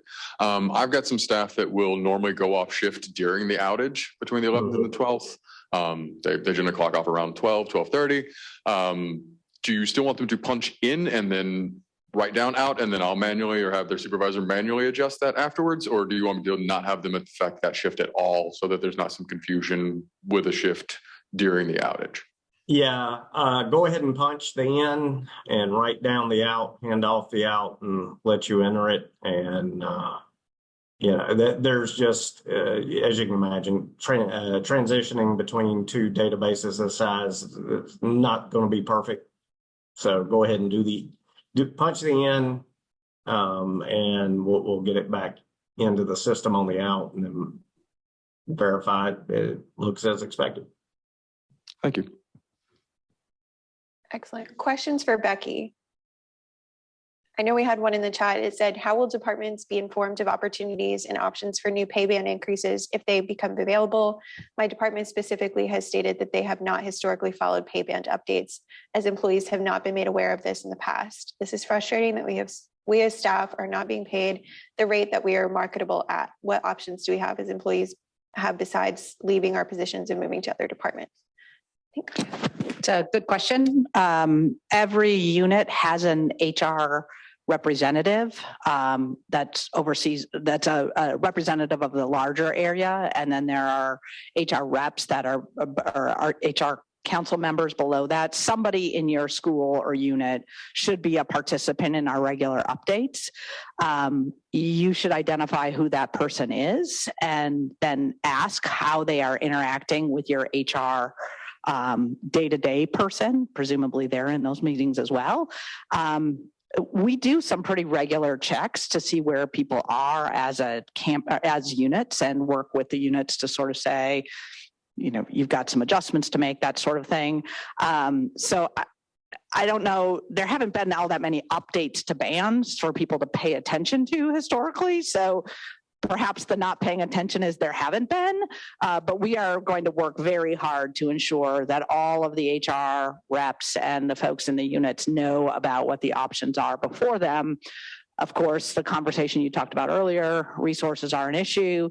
This is something we've also been communicating, though, with deans and others as they planned, as they're planning their budgets, that in these next 2 years, we've got some new changes. So as you think about your budgets, plan for that. Now, I mean, there are some limits. We didn't have a whole lot of additional dollars that were part of the part of the budget call this year, but I know several units have identified that they want to take care of one subgroup of their team this year and another subgroup the next year, or whatever it may be. So rest assured, we're making sure everybody knows about these options. Other questions for Becci? Jacob. I have more of a comment for Becci. I hate it when people start that way. No, I just wanted to be very clear in that what I was attempting to convey about the trust and the search for the chancellor specifically, is a lot less the issues that we've had internally, because I understand that there's a lot of red tape, there's government oversight, you've got several hoops to jump through before you can even start talking about the process. But I did want to kind of point out that I view you as a staff member. I think a lot of us do as well. And if anything, we think you share our frustrations a little bit hobbled in your responses. But I did want to point out that this is still kind of a make or break decision at the BOT and BOG level, that if they don't show that they're listening, you've got a bunch of people who already don't believe that they're listening. And I did not want that to feel internally directed at like even the VC level. Like, I know you have a fair amount of authority, but you're also very curtailed in how you can use that authority. But it is one of those issues that I think I think it could easily be a tipping point. So I just felt like it had to be said. I did not want to cast aspersions, and I wanted to publicly make that clear. Well, thank you very much. For what it's worth, I didn't feel like the aspersions were cast in my direction, but I also, I recognize that the way our governance works and the way the layers of the institution work sometimes make the understanding of how decisions get made and the points at which we have, the points we all have to be able to leverage comments and hope that they move up differ across the layers of the institution. And I certainly want you all to know that I take my responsibility as a leverage point very seriously. Tyrone, your hand is up. Good morning. Becci, my question is there any particular reason why the zone managers were not included in the retention bonus and the sign-on incentive that was initiated by the housekeepers? Considering that in most departments, you know, they're completely understaffed and the zone manager is having to be management as well as be a housekeeper. And are there any plans in the future for a type of bonus to be initiated for the managers? It's a fair question and one, quite frankly, I cannot answer. I know that the finance and operations team has put together sort of a long-range plan for how they want to do some additional adjustments. That is a question that should be directed first to the leadership in facilities and housekeeping, probably new AVC Wendy Halsey first, and then elevated if you don't get an answer to that question. I simply don't know it, and I don't want to suggest that there is a bigger plan. I simply don't know that there was a plan. I don't know of a plan to keep them out or put them in. I simply don't know. Okay, thank you. Yep. There was a question for Walter in the chat. Yeah, I was going, I've actually got two questions here. As far as the vacation leave request, I think the functionality is going to be similar, but at the same time, like we're reviewing new functions and functionality as we go into this system. So I wouldn't expect anything to be different because as I'm reading this, I also am aware that there's lots of different functionality based off whether you're a employee type, et cetera. So the other question was 5 p.m. close of business. Like I would use the 5 p.m. guidance for whomever you can. We also realize that there's a few, there'll be employees working weekend shifts and stuff like that, that just practically they should wait till the end of their shift to hit that last punch. So use the 5 p.m. for whomever you can with some grace for those who've got to kind of extend past that point. But we're trying to get people to be a little more proactive this pay period to get through the system as quick as possible, so that the next layers can do their jobs and do their sign-offs. So I am going to ask it. Are there any other questions? Because I apologize, I do need to jump to another conversation. No worries at all. Any other questions for Walter? None in the room? Okay. Excellent. Thanks so much, Walter. We appreciate it. And good luck to you and your team as this rollout happens. We're thinking about you. Awesome. Any other questions for Becci? I know I had one, unless somebody else had any. As a supervisor, I'm curious to hear if there's any kind of updates or changes to the performance management process. I know that is kicking off and getting underway. Yeah, I'm really excited to note that there are a lot of new resources available in Carolina Talent for supervisors and managers and anybody participating in the performance management cycle, which, as you know, has kicked off. Those of you who were required to do or were asked the voluntary self-assessment, but that was due at the end of last month.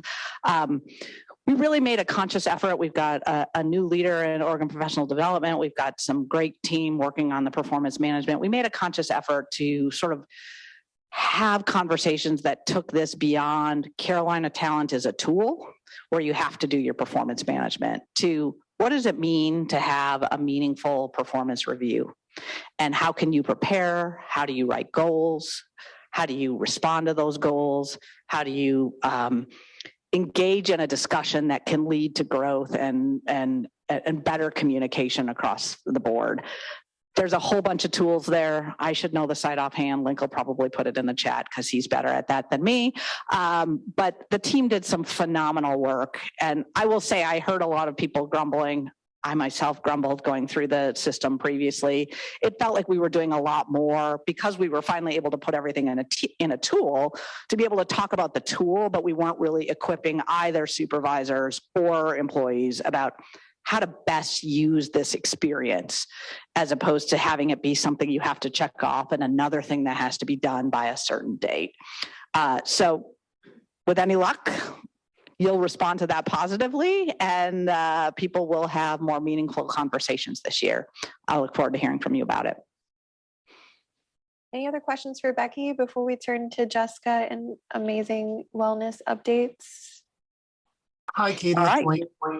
If I could just chime in. I put a couple of the URLs in the chat. One is a performance management help and how-to page. It has tons of resources on it, and also one about the self-assessments as well. In addition to that, our Oregon Professional Development team has this year developed a couple of webinars, one targeted for employees about the performance management process. They've been well attended, and also one for specifically managers and supervisors as well. So those are some new resources we've rolled out around PM. Thank you, Link. Awesome. Thank you, everybody. All right, perfect. Jessica, you're online, I believe. Free to unmute and spotlight. I am going to test my sound. Let me know. We can hear you. You can hear me? Yes. Fantastic. All right, good morning. I want to thank all of you who had the opportunity to come out and join us at the Total Wellbeing Expo, which feels like it was so long ago already, but it was just March 13th, just 3 weeks ago. We had our highest attendance to date. Typically this event, we see about 700 attendees come out. We saw over 1,400 this year. So very happy about that. I think this could be because of multiple factors. We did designate this day as a no meeting day. As always in the past, it's been considered work time, so you've not had to use any personal time to attend, but this day was also designated as a no meeting day this year. And then also we did receive a generous sponsorship from TIA, which gave us the opportunity to provide free lunch, which was pizza and salad. And we think those two reasons more people came out this year. So it was great to see everyone. We had about 76 exhibitors in the exhibit hall. Some new features like the hands-on CPR, the meditation sessions, and then we had some return favorites like the Bouncing Bulldogs performance. We had about 80 volunteers, so thank you all who came out and volunteered your time with us. We had a lot of visitors in our TIA food and fun zone. On every dining table, there was a QR code for people to scan and give us feedback about their experience. Very sadly, despite the large attendance, we had less than 30 people take that feedback survey. So you will be seeing that link again in the newsletter that comes out this Friday. But I'll also try to drop it in the chat box as well. So I encourage you, if you did come out to the event, to please just provide your feedback on what you thought of the event this year. Some of our upcoming webinars, we have some brand new topics coming up between now and May 1st. So I want to share those with you. We have a new webinar that's called Expecting the Unexpected and how to think about potential crises. So that is April 10th, just next week, Wednesday at noon. On the 17th, we have a session on improving memory. On the 24th, we have a brand new session on avoiding burnout, take self-assessment methods and self-care strategies to avoid burnout. And then since I won't see you as a group before May 1st, we have a session on laughter, humor, and play to reduce stress on May 1st. Those are all in the lunchtime hour. They're about 45 minutes to 60 minutes, depending on the topic, at noon, most Wednesdays of the month. I do want to let you know that Campus Recreation will be hosting the annual Spring Fling. That's coming up quickly. That will be Friday, May 3rd. If you're not familiar, that's an event for employees, faculty, and staff to come together and walk 1.5 miles or run 2.7 miles to just increase our physical activity and be mindful of our health and overall well-being. There are opportunities to donate at the Spring Fling and bringing non-perishable food items to Carolina Cupboard and any kind of pet supply for the Orange County Animal Shelter. There's always free refreshments afterwards and lots of prizes. And teams can dress up in costume, and that's fun to see and fun to participate in. And there's prizes for best costumes as well. So registration for that event is currently open. It will remain open until Wednesday, May 1st. Registration is required. I do want to remind you too that spring is an excellent time to use those volunteer hours that you get each year. You get 24 community service leave hours. Many employees don't use all of these within the year or use any. So I encourage you to use those in the spring or definitely before the end of the year. Some upcoming opportunities are the Carolina Blood Drive and many opportunities at the Carolina Community Garden. Signups are available for both of those. And then the public service has a newsletter that shares opportunities as well. So look forward to all that information in Friday's newsletter. Now I know Becci mentioned the engagement survey, and yes, please complete that. I do want to remind you that there is a well-being day survey that is also out, and it actually closes today, April 3rd. So if you did not complete that by yesterday morning, you should have received a reminder email asking you to do it. You can only do it once, but it does close today. Participation is voluntary, of course. Your information that you share is confidential, but this should take 10 to 15 minutes maximum. And it's to determine the future of the well-being days that have been offered to students, faculty, and now our no meeting days for staff that has been offered since fall of 2021. And if those will be continued to be offered and how those might change in future semesters. But they are set in the academic calendar to go through the end of next fall. So know that that's what that feedback is for. Also, if you know about any employees that are going well above and beyond their scope of work and their accomplishments and their work tasks, the Governor's Awards for Excellent Nominations, that is open. It does close April 12th. So I'm hoping that we reach our maximum number of nominations this year, which is 12 employees. We did have a winner, Dr. Ralph House from the Department of Chemistry, who won last year. These are our statewide recognition awards for people who are accomplishing things outside of their regular job responsibilities. But that information will also be shared in the newsletter again on Friday. The employee discounts we're featuring this month are NASCAR discount at the Martinville Speedway up in Virginia. So that's Sunday, April 7th. There's a race. Employees get 55% off tickets. April 11th is National Pet Day. So to celebrate that, if you sign up for the discounted spot pet insurance this month, you'll be entered into a raffle for a little pet goodie box. But there are lots of opportunities and savings that we offer when it comes to pet insurance, and those will be featured in my notes that I send to Katie, as well as the newsletter that goes out on Friday. And then the final discount I want to highlight is April kicks off our football season when it comes to what we call soccer here in the US, but the NC Courage team and the NC Football Club, their season kicks off mid-April with the women's team starting on Saturday, April 13th. And employees do get discounted tickets throughout the season, and they have their schedule listed through June. The August through November schedule will be posted later in the summer, but discounted tickets are available to Carolina employees, and now ticket prices include all general parking, so you don't have to pay an extra fee to park at Wake Med soccer field. And that is in Cary. If no one's ever been there before, I've been to several games before. So if you're looking for a day out, if you're a soccer fan, I encourage you to check that out sometime this spring or summer.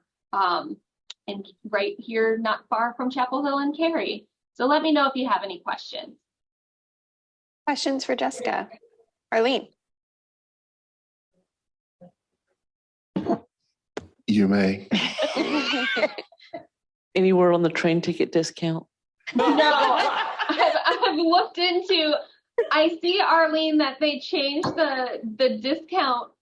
I don't know if it was open to university employees before or just state government employees. It's now clearly for federal government employees. Of course, your regular discounts for children, students, veterans, active military. But are you saying it was offered to state employees before or specifically UNC-Chapel Hill employees? State. Okay. All right. Well, I will let you know when I hear something back, but I don't have a direct contact, so I'm just contacting the contact now email address on Amtrak. So if you know any individual, please send them my way, but I will send another email to see what they say about state government employee discounts. Thank you, Jessica. Any Anything other else? questions? I don't see any online. Okay, great. Well, thanks, Jessica. As always, if you'll share those with me, I'll get those out to delegates to share with their constituencies. Absolutely. All right, folks, we're a little behind time. So for our consent agenda, just to let you know, March minutes have been delayed. We'll address those along with the minutes from this meeting at our May meeting. And any committee updates that folks want to share, if y'all wouldn't mind emailing me those committee updates, and I'll get those out in the post meeting email that I've been sending out recently. So we'll move on to old business. A few updates here. The University Managers Association merger that we voted on a couple of months ago has been fully approved by the University Managers Association, and they are now chosen to merge with the Employee Forum. So we are glad to have those folks and the great things that they do kind of under the umbrella of the Employee Forum now. So we're going to work on implementing the things addressed in the merger to make sure that all of the various aspects get folded into the forum appropriately, but glad to hear that there were no issues or feedback from them, and they all consented and agreed with the merger. So that is the update there. Other old business, we didn't have time to get to resolution 24-02 concerning sexual assault and sexual harassment during the March meeting. So we're gonna bring it forward now. I'm gonna pull it up and share it on my screen here. Is Rebecca or Lori on the call and want to read through this, or no, I can read through it on your behalf. All right, can everybody see my screen? Excellent. All right, before I start reading through this, Jacob will have to lead me on anything I need to do with regards to if we want to pass this on first reading, given the timeliness of it. Should we do that before we get into the reading of it or after? Before? Yeah, we'll need to suspend the rules first. Okay. And Katie, if you need me to read it, I'm happy to. I'll just read from the screen. Since you get to do so much other speaking. Okay, thank you. Before we get to that, do I hear from anyone in the online group or in person who would like to make a motion around suspending the rules? I'll make James a motion Stamey? to suspend the rules. Katie, Tiffany. Tiffany Carver's, James Stamey is seconded. Any discussion on suspending the rules to be able to vote on this on first reading, given we weren't able to bring it up last meeting? I do want to ask, just since we are split between on a hybrid, that we get a count of how many people we have so we can know we make our 2/3 quorum. That's all. We have 87 participants, 51 of those panelists. I'm assuming 51 are close to 51. I'd say maybe 45. Yeah. On the panelist side. 3, 4, 5. 1/3. A quorum is 1/3 for quorum. To suspend the 2 reading rule?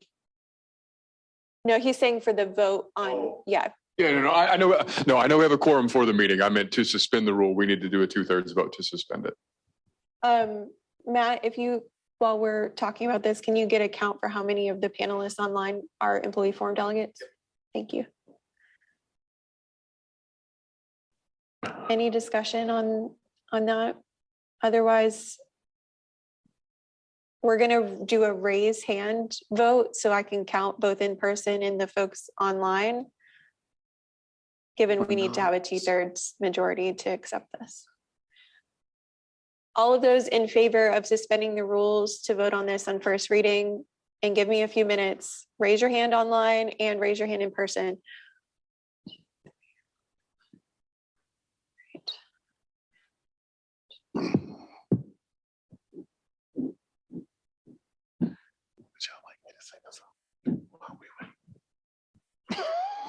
Oh gosh, this keeps jumping around, but everyone raised their hands. So I think that's 2/3. Do you agree, Jacob? Yeah, it looks like it, yeah. Okay, excellent. The rules, you are not, you are not. Yes, that's correct. All right, so we have suspended the rules and we're able to consider this on first reading. So Rebecca, I'm going to let you take it away and read through the resolution, and then we'll make a motion to consider it and have discussion. All right, sounds good. Thank you. All right, resolution 24-02 concerning sexual assault and sexual harassment. Resolution of the Employee Forum, the University of North Carolina at Chapel Hill, April 3, 2024. Whereas the mission of the University of North Carolina at Chapel Hill's UNC-Chapel Hill Employee Forum is to advocate for and constructively address the challenges, needs, and opportunities of UNC-Chapel Hill employees, and to, quote, continually improve the quality of life at the University of North Carolina at Chapel Hill for its students, faculty, and employees through mutual understanding, recognition of employee contributions, and respect for the worth of the individual, end quote. And whereas the month of April has been designated Sexual Assault Awareness Month in the United States to pursue the ever-present need for raising public awareness about sexual assault, educating communities and individuals on how to respond to instances of sexual assault, and building the necessary community-level social and cultural change needed to prevent sexual assault. And whereas sexual assault is defined, sexual assault is, quote, or attempting to have sexual contact with another individual without consent, end quote. And sexual harassment is, quote, unwelcome sexual advances, requests for sexual favors, and other verbal or physical harassment of a sexual nature, or offensive remarks about a person's sex, end quote.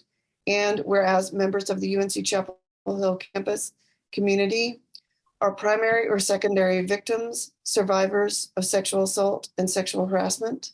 And whereas sexual assault affects people of all genders, races, abilities, and sexual orientations, and disproportionately affects individuals ages 12 to 34, women, people of color, people with disabilities, and people who identify as two-spirit, lesbian, gay, bisexual, transgender, queer, or questioning and intersex, 2SLGBTQI. And whereas sexual assault and sexual harassment have a significant negative impact on our campus climate and undermine progress towards UNC-Chapel Hill's Strategic Plan Initiative 1, Build Our Community Together.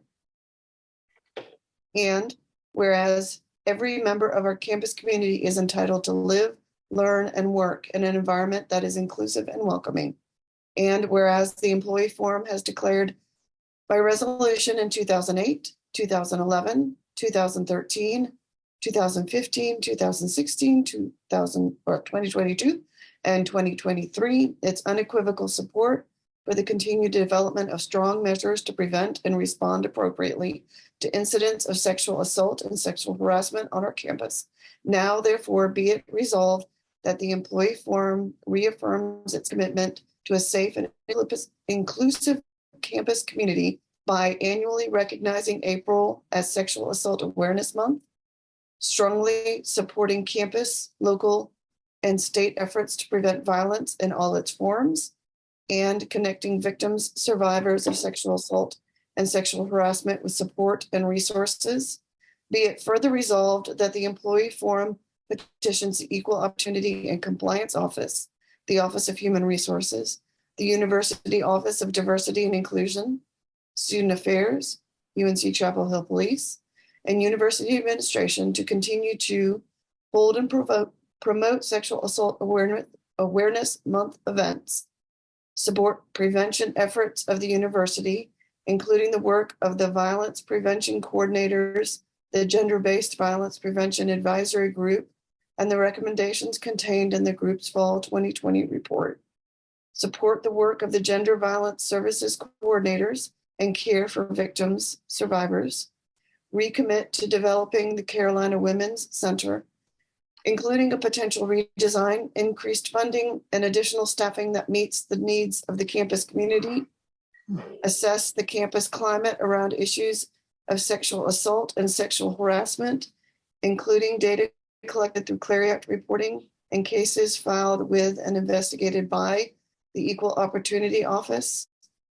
Publish EOC annual reports more quickly so the campus community has up-to-date information about sexual assault and sexual harassment on campus. Make findings of that assessment public and communicate about those findings.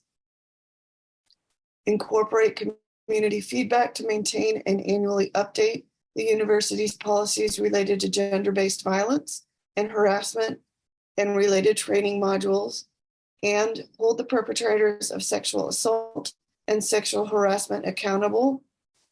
Advance discourse on the systemic and social cultural aspects that enable instances of sexual assault to persist.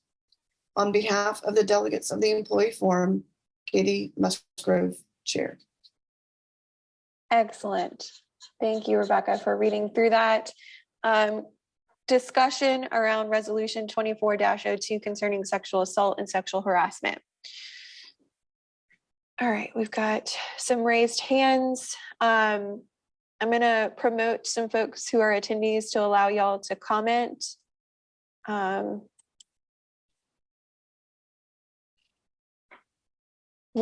Arango, I apologize if I'm mispronouncing your name.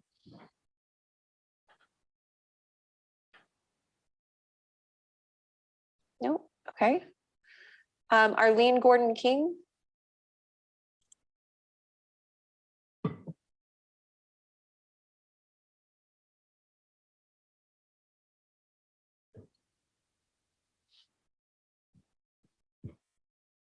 Any other comments or discussion? We just have a typo. Where? And whereas is running together.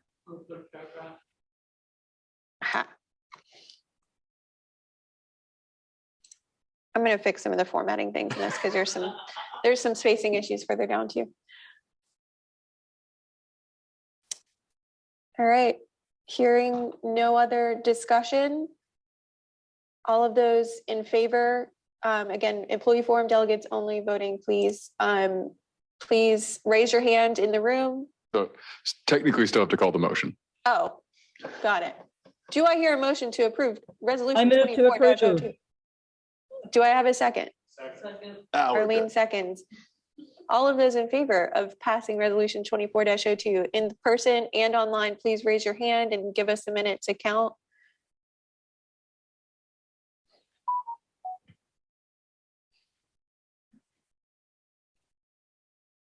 Any opposed? Please lower your hand and we'll give some folks some time to re-raise their hand if they oppose.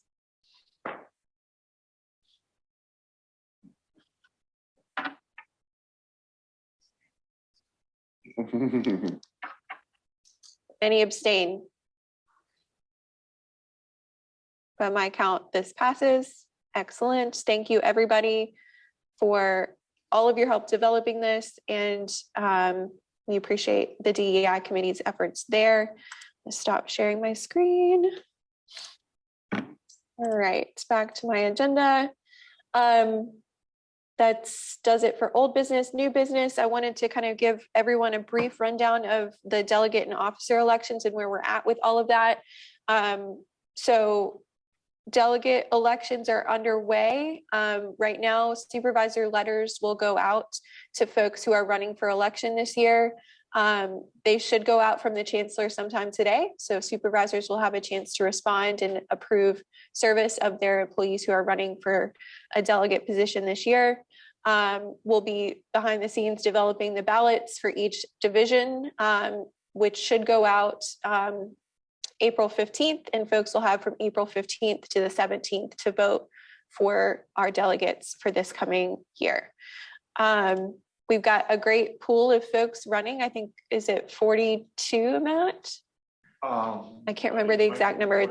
It's in the 40s. I do remember that. And we only have, I think, 38 open positions. So there will be competition this year. Great to have so much engagement and an interest in serving on the employee forum. So that kind of does it for delegate elections, although I will say we do have orientation once we have new delegates elected. We'll have new delegate orientation on April 24th. And those folks will be coming to their first employee forum meeting in May. So make sure we are all welcoming those folks, because we all remember our first employee forum meetings are pretty overwhelming, and yeah, we want folks to feel welcome. So that's delegate elections. Officer elections are also on the, oh, Michael, you had a question. What if somebody is currently an SHRA employee and delegate, then they accept a position that converts them to EHRA, where they voluntarily convert? So the question is, if they're currently an SHRA person, but they eventually accept an EHRA position and convert over, if you are elected as an SHRA delegate, you will remain in that division through your term. So if it's 1 year as an appointed delegate or 2 years as an elected delegate, until you are finished with that term. And then when you rerun, you would be in the new division for EHRA. Thank you. Yeah. Excellent, great question. Officer elections are also coming up. What will happen with that is in May, we will have time for folks to call for nominees from the floor for all of our open officer positions, which will include chair, vice chair, secretary, treasurer. Parliamentarian is not up for election this year, correct? I mean, the parliamentarian himself is. But the role of parliamentarian as officer. Yeah. Some roundabout stuff here. Yeah, so that one's not up for election this time around. We also may have a chair-elect position up for election, but we will not vote on that until June. Well, technically we'll vote on it in May and June, but it will not be fully approved and fleshed out with bylaws revisions until June. So call for nominations in May. In June is when elections are actually held for our officer positions. We'll have, again, time at the beginning of the meeting to call for nominees from the floor. We'll very first vote on those final bylaws revisions to make sure we have a chair-elect position, and then we'll do officer elections during the June meeting. So that will all happen so that we have our new officers in place by the July retreat, and we'll get excited about planning for our next year on the employee forum. So that's kind of the timeline. Questions from the group. Hi, Ide, I see your hands up. A question. Sorry, I didn't mean to raise lingering my hand. Totally Sorry. fine. Jay, is yours a lingering hand as well? Okay, I think lingering hand as well. So that's that update. Other announcements and questions. Staff Advisory Committee to the Chancellor has a meeting on Friday, April 12th. That will be our first stack meeting with the interim Chancellor, so that is awesome. Our Vice Chancellor Representatives meeting is Thursday, May 9th. Call for questions for the May VC meeting will go out later this month. And as I've liked to do when we have time, we have a couple minutes before we close. Any folks from online or in person want to share some kudos, highlights, things from your area that you want to give some folks some praise for? I like to say it takes a village. So anybody want to share anything? Katie, before you do that, I just want to clarify for folks who did not see in the chat. I shared my link and another person shared their link too with others who couldn't get in. So there were 4 Tiffany's at one time. I have identified all of the Tiffany's, but there was an extra Natalia. So just for attendance purposes, if you're a delegate and you happen to log on with somebody else's link, please make sure that you email me or chat, email me in the chat or send me a message in the chat to let me know who you are. I tried to message those folks. I didn't get responses from everyone, but just wanted to clarify. There's multiple Tiffany's. Look out. There were lots of Tiffany's and they were commenting away and I'm like, ooh, that's not me, but okay. Not that I wasn't agreeing with what they were saying, but just for the record. If my we need 4 Tiffany's. It was not me. I don't think the world would be ready for 4 Tiffany's. Yeah. That's fantastic. Anybody want to share kudos? Laura, your hand's up. Go ahead. I do. I want to share kudos to Mr. Keith Hines. Keith and Caroline and his team over in development created a fabulous new logo and saved the date for our upcoming graduate student trip to London. So Keith, I just want to give you a shout out because you're the best. And a shout thank out, you. a second that shout out to Keith and his great job with the Give UNC video that he produced. Give UNC was very successful. So, and it was in no small part because Keith produced an amazing video. So yes, great job, Keith. Other folks, Arlene? The print stop folks, I've been helping out over there. The print stop folks, I've been helping out over there a little bit. So I've seen just how much they do. 27 posters. And that's not all of them. That's just the ones that I heard about. It's like, we can try to do that project for you, but we do have 27 posters. I'm like, and you've already done how many today? Okay. They do a fantastic job over there for sure. Paul and his team are great. Again, shout out to this Paul and his team, the IT team, Chelsea and Tugi as well. Thank you for your help. Awesome. And thank you for all of our guests today who joined us. I know I saw Beth Morocco was also on the call earlier, so we did have a second Chancellor Search Advisory Committee member on the call listening in. So I know we'll take all of y'all's feedback to heart and use it in our process. So thank you all. And do I hear a motion to adjourn? I make a motion to adjourn. Arlene moved, James Samey seconded. We'll do it by acclamation. Any opposed? Hearing none, we are adjourned. Thank you, everybody. Yay.